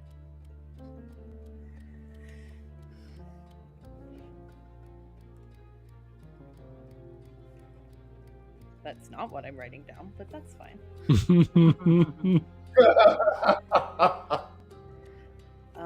I think Bix wanted to go shopping as well, but I can't He remember does. Yeah, he wanted to find Yes. like Shopping. scroll stuff. which. Okay. I mean, you know me, I'm always down for shopping. I also... Oh, I think Titian also wanted to find something to put Danzig in, something to carry him around, right? I mean, can find I'll something like that. just He's talk really out great. of I'll talk out of character. Like, if that's an option, I'm just thinking of a thing, but like I also think Joe just said like he's not going to make that an issue unless it's just like in particular situations too. Just a moment ago. Oh, no, so- no. Roleplay wise. No, it's an issue, gang. Okay. I think, Um, yeah, like there's a difference between it not being an issue unless it has to be, and it not being an issue. Right. Yes. So let me clarify. Roleplay wise, I can't just have all the NPCs you meet continuously being terrified, a version of terrified or surprised at Danzig. That's No, it. I don't anything. Danzig is still a full, not a full grown Cerberus, but a very large Cerberus, a very large dog. So I'll add that to my stuff too. Just something to find to make Cerberus also, or our little Cerberus puppy here, as he's like up to my shoulder. Yeah. Yeah. Just a little less Oh. inconspicuous too. Make I the was- giants smaller. I was even thinking of something like, in Critical Role where they got that like thing that just holds it. Like I don't know, but Like a Pokeball, like a D&D Pokeball. That's what we Yes. need. Yeah, pretty much. Right. I would also love to do just some shopping. I don't have anything in particular. I just like shopping. My sister might be here, and if she is, I'd like to see her. I would love to meet your So- sister. I mean, if you wanna, she's something. can always meet up with her, have her meet us somewhere. Yeah. I'd love to correct our yeah, we initial can- meeting and tell her that we're not actually cousins. Yeah, she and I have a lot to talk about, and I'm not sure if she's here or not. I haven't heard anything from her, but if she's here, I would like to see her and fill her in on some things. Looking at Adim.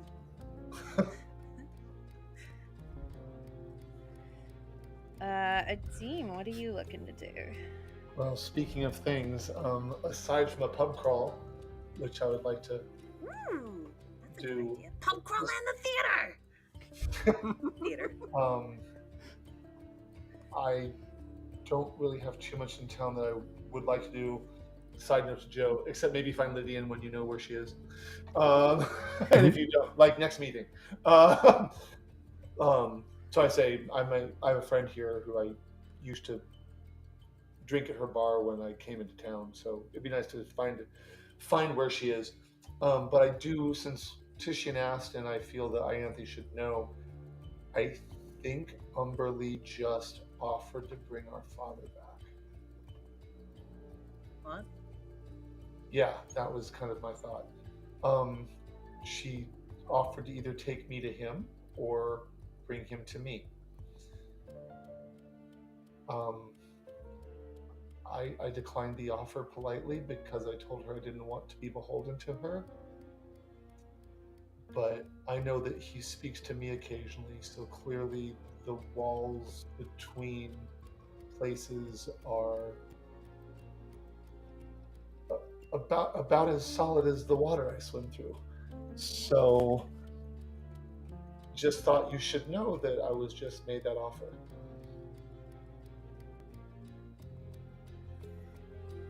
I don't even know how to process that. I'm not sure myself, but I didn't, since he's your father too, I didn't want to keep that from you. You said no? I said no. Well, I said that I didn't want her to do. I basically told her I didn't want to be beholden to a goddess because I wasn't the right person for that. And upon saying that, she told me that I chose the right answer and then sent me back. So she wasn't angry. I think I was polite. I don't really deal well trekking with gods.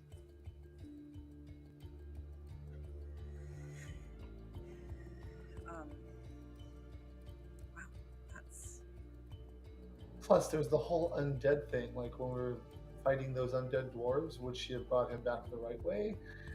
Is it possible? I mean, was I really talking to Umberly? Who knows? I was talking to something very powerful that made me an offer that seemed I couldn't refuse, and I said no anyway because no, it's not who I am. I think you made the right call.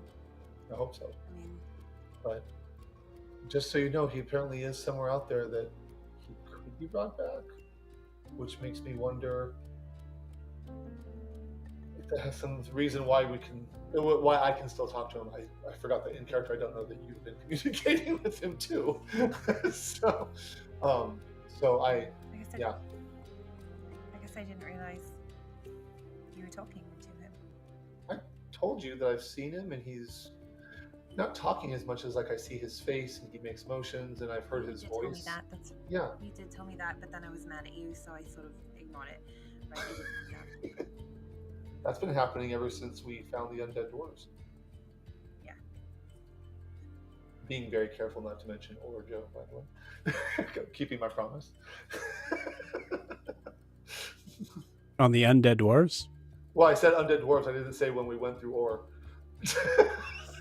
Oh. I promise not to say Smart. it. But Smart. I'm keeping it. I'm keeping the promise in case Yep. someone's listening. So yeah, I felt you should know. I don't know that there's anything you can do about it, but the one thing I would like to do here is I feel like I've paid my homage to the person who this temple reveres. I feel comfortable with that. I just want to drink some ale in some dive bars, and the other one that Mr. Shiny Shield wants us to go to. Yeah, can we go to a bar? That sounds good. Dad always went to a bar and he never told me. He never let me go. But I'm an adventurer now. Yeah. Yes, but even there are some places even adventurers can't go, and that's going to be on the list, I think, for a little while for you. But you're going? Maybe. I'm a little older than you. Look, I mean, we can. You're she can far have more powerful than I am, but they don't rate that. She can have a nice Shirley Temple while we're all drinking. That's why I'm thinking a tavern. Yeah, I want to fight a Shirley Temple. Yeah, I mean, you drink a Shirley Temple. Fight at the Shirley Temple. What? You drink a Shirley Temple. You drink a Shirley Temple. I want an ale. I'm an adventurer.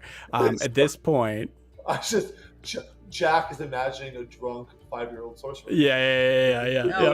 Wild cool. At this point, the door opens, and you see in walking a very large minotaur in a green jacket. Looks around at you all, looks at you, Ianthe, and goes, "Oh, good. All right. So, excuse me. Hello. So we're probably going to be leaving tomorrow morning. I think you said that you were going to stay here. So, Sorry. Have we met before? Okay. Right. All right. I say, it's okay, Daphne. I am Captain Boaz. I am the captain of the Silver Brine. Hello. This is my first mate, Daphne, and I assume she's already introduced herself. I didn't know we were doing that. I'm sorry. I didn't know that we were going around. Yep. Everyone got here, and I introduced us and told them you'd be coming by later. Wow, that's a very lovely dress. Did you get that today? Yep. Just saving it. Incredible. Have you met your friend yet? No. I don't think I found them yet. Or maybe you have. You mentioned they were a changeling, right? So that would be difficult to... Sorry, that was a joke. Why is it weird in here? Hello, I walk up and say, I'm Daphne's cousin. Oh, bud. Oh! What? Did you... Okay. What a... Wow. Hello, I'm Captain Boaz. It's nice to meet you. What was your name? Oh, bud. Oh, Albad, nice to meet you. Wow, incredible. Long lost family. We just seem to be getting closer and closer. Incredible. What are the chances? Daphne, did you know that Albad was here? No, she did not. I surprised her. Was just as surprised as you are, Captain. Incredible.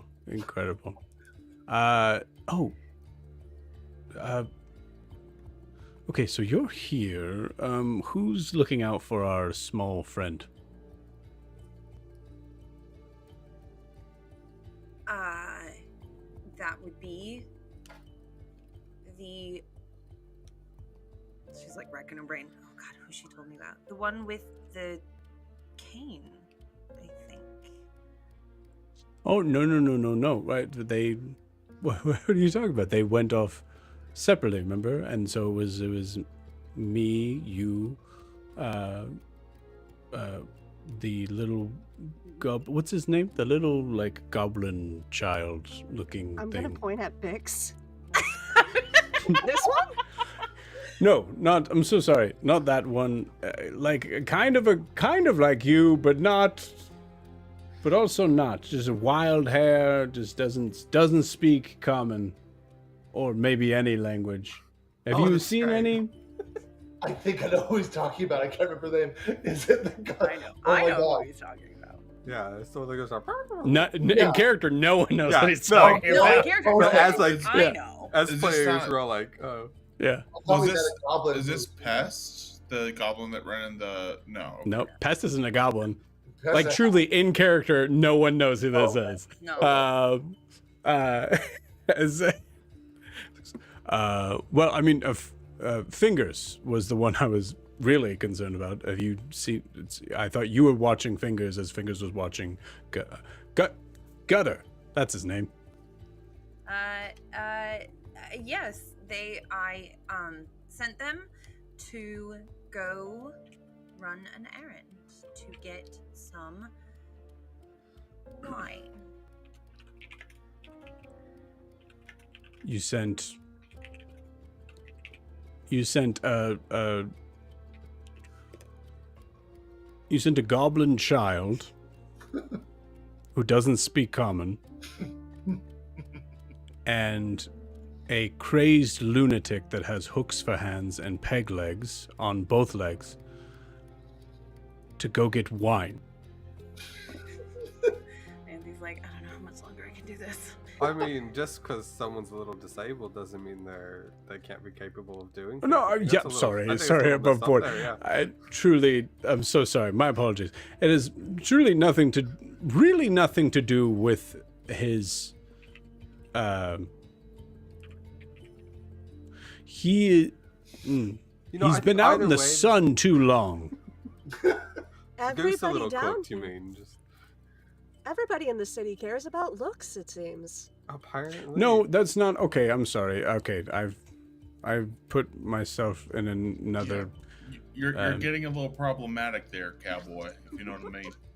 I apologize. I promise I was not trying to be. You know what? Let's all have some oyster stew, and I promise I will find. Well, I'm sure Fingers and Gutter are fine alone in the city. They're very capable. Yes. At this moment, wait a minute. I just remember there's a 5-year-old child who is annoyed with Ianthe in this room. Yep. Ooh. Okay.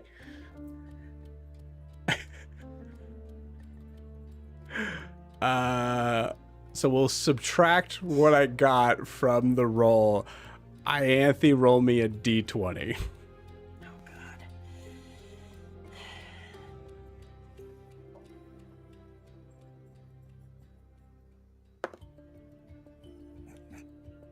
Three. Awesome. You see Alyssa look right at you and goes, "Your name's not Daphne. You're using another fake name." I think because it was I rolled a 4 and you rolled a 3, so the DC was 16. I think Finn walks in as you say fake name, as well. Damn it. Okay. Everybody's together. So, what is your name? Okay. All right. I'm so sorry. I'm not Daphne. I'm her sister, Ianthe. I really am related to them. Right. I'm really sorry. I Okay. didn't want to make you feel awkward, and now it's even worse. I Did have you no idea who have Fingers some and of Gutter the are. oyster stew? Finn, is it? Did you No? have you checked the oyster stew? And Finn's just like looking at him like, the oyster stew's fine. Are you sure? Because nope, there's Daphne. My first mate. I'm not Daphne. I can promise you, I'm not Daphne.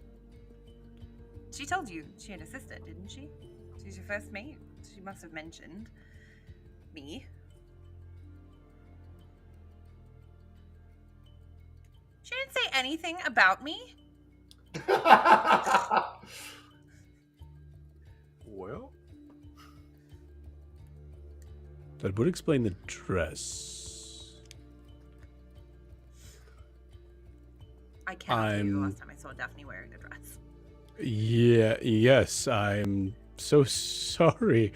I have never embarrassed myself more in a room Oh, I than right now. the fault is mine. I should have corrected you right away. I am sorry. I just I Oh, didn't so fingers and and fingers and gutter are probably fine. I have no idea where they are, Right. Okay. Well, or who they are, or what they're doing. right. Okay. Well, So, I and Thea we're leaving tomorrow.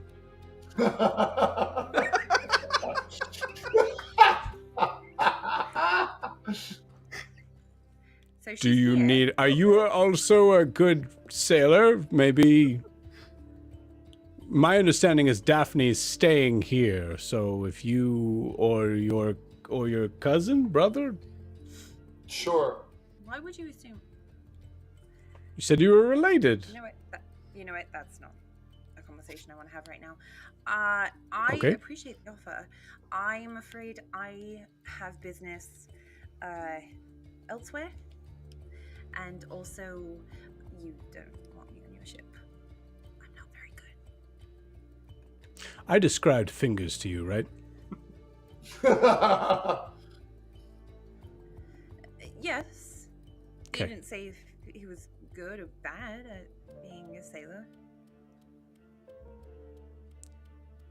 Looks at Grian, who made the comment of like, well, just because they're differently abled, and he's like, you're right. I didn't. You are correct. Well, did you? So you do you know that your sister's? She must have contacted you. If No, she hasn't. Actually, I have been waiting for her to contact me. well, I'm She's supposed here, to. Yes, yes, You've seen her recently. I saw her walk off Today? my ship today. Okay. So she's here. So that's great. She made it here. And maybe we could call her in the morning? I mean, it's late now. Yeah, I mean, Yeah. I'll give her a few hours to. She said that she was meeting her friend. She is. I'm not a friend. I'm her sister. Right. Okay. All right. Who's her friend? There's like the moment of like you saying that, and like I think like for like Boaz like thinking like, okay, I must kind of know Ianthe because I kind of know Daphne, and like seeing like, no, I'm not her friend, I'm her sister, is so like backhanded. It's like he was gonna ask a qualifying question and then like let it sink in. I was like, oh, okay, got it. Right. Well, what a crazy turn of events. Hey, Finn? Finn's just kind of over the corner. Yeah, this is there's a lot of people in one room, and at least two people who are definitely going to need 2 beds each. But we'll make it work. There's plenty of watered soup to go around.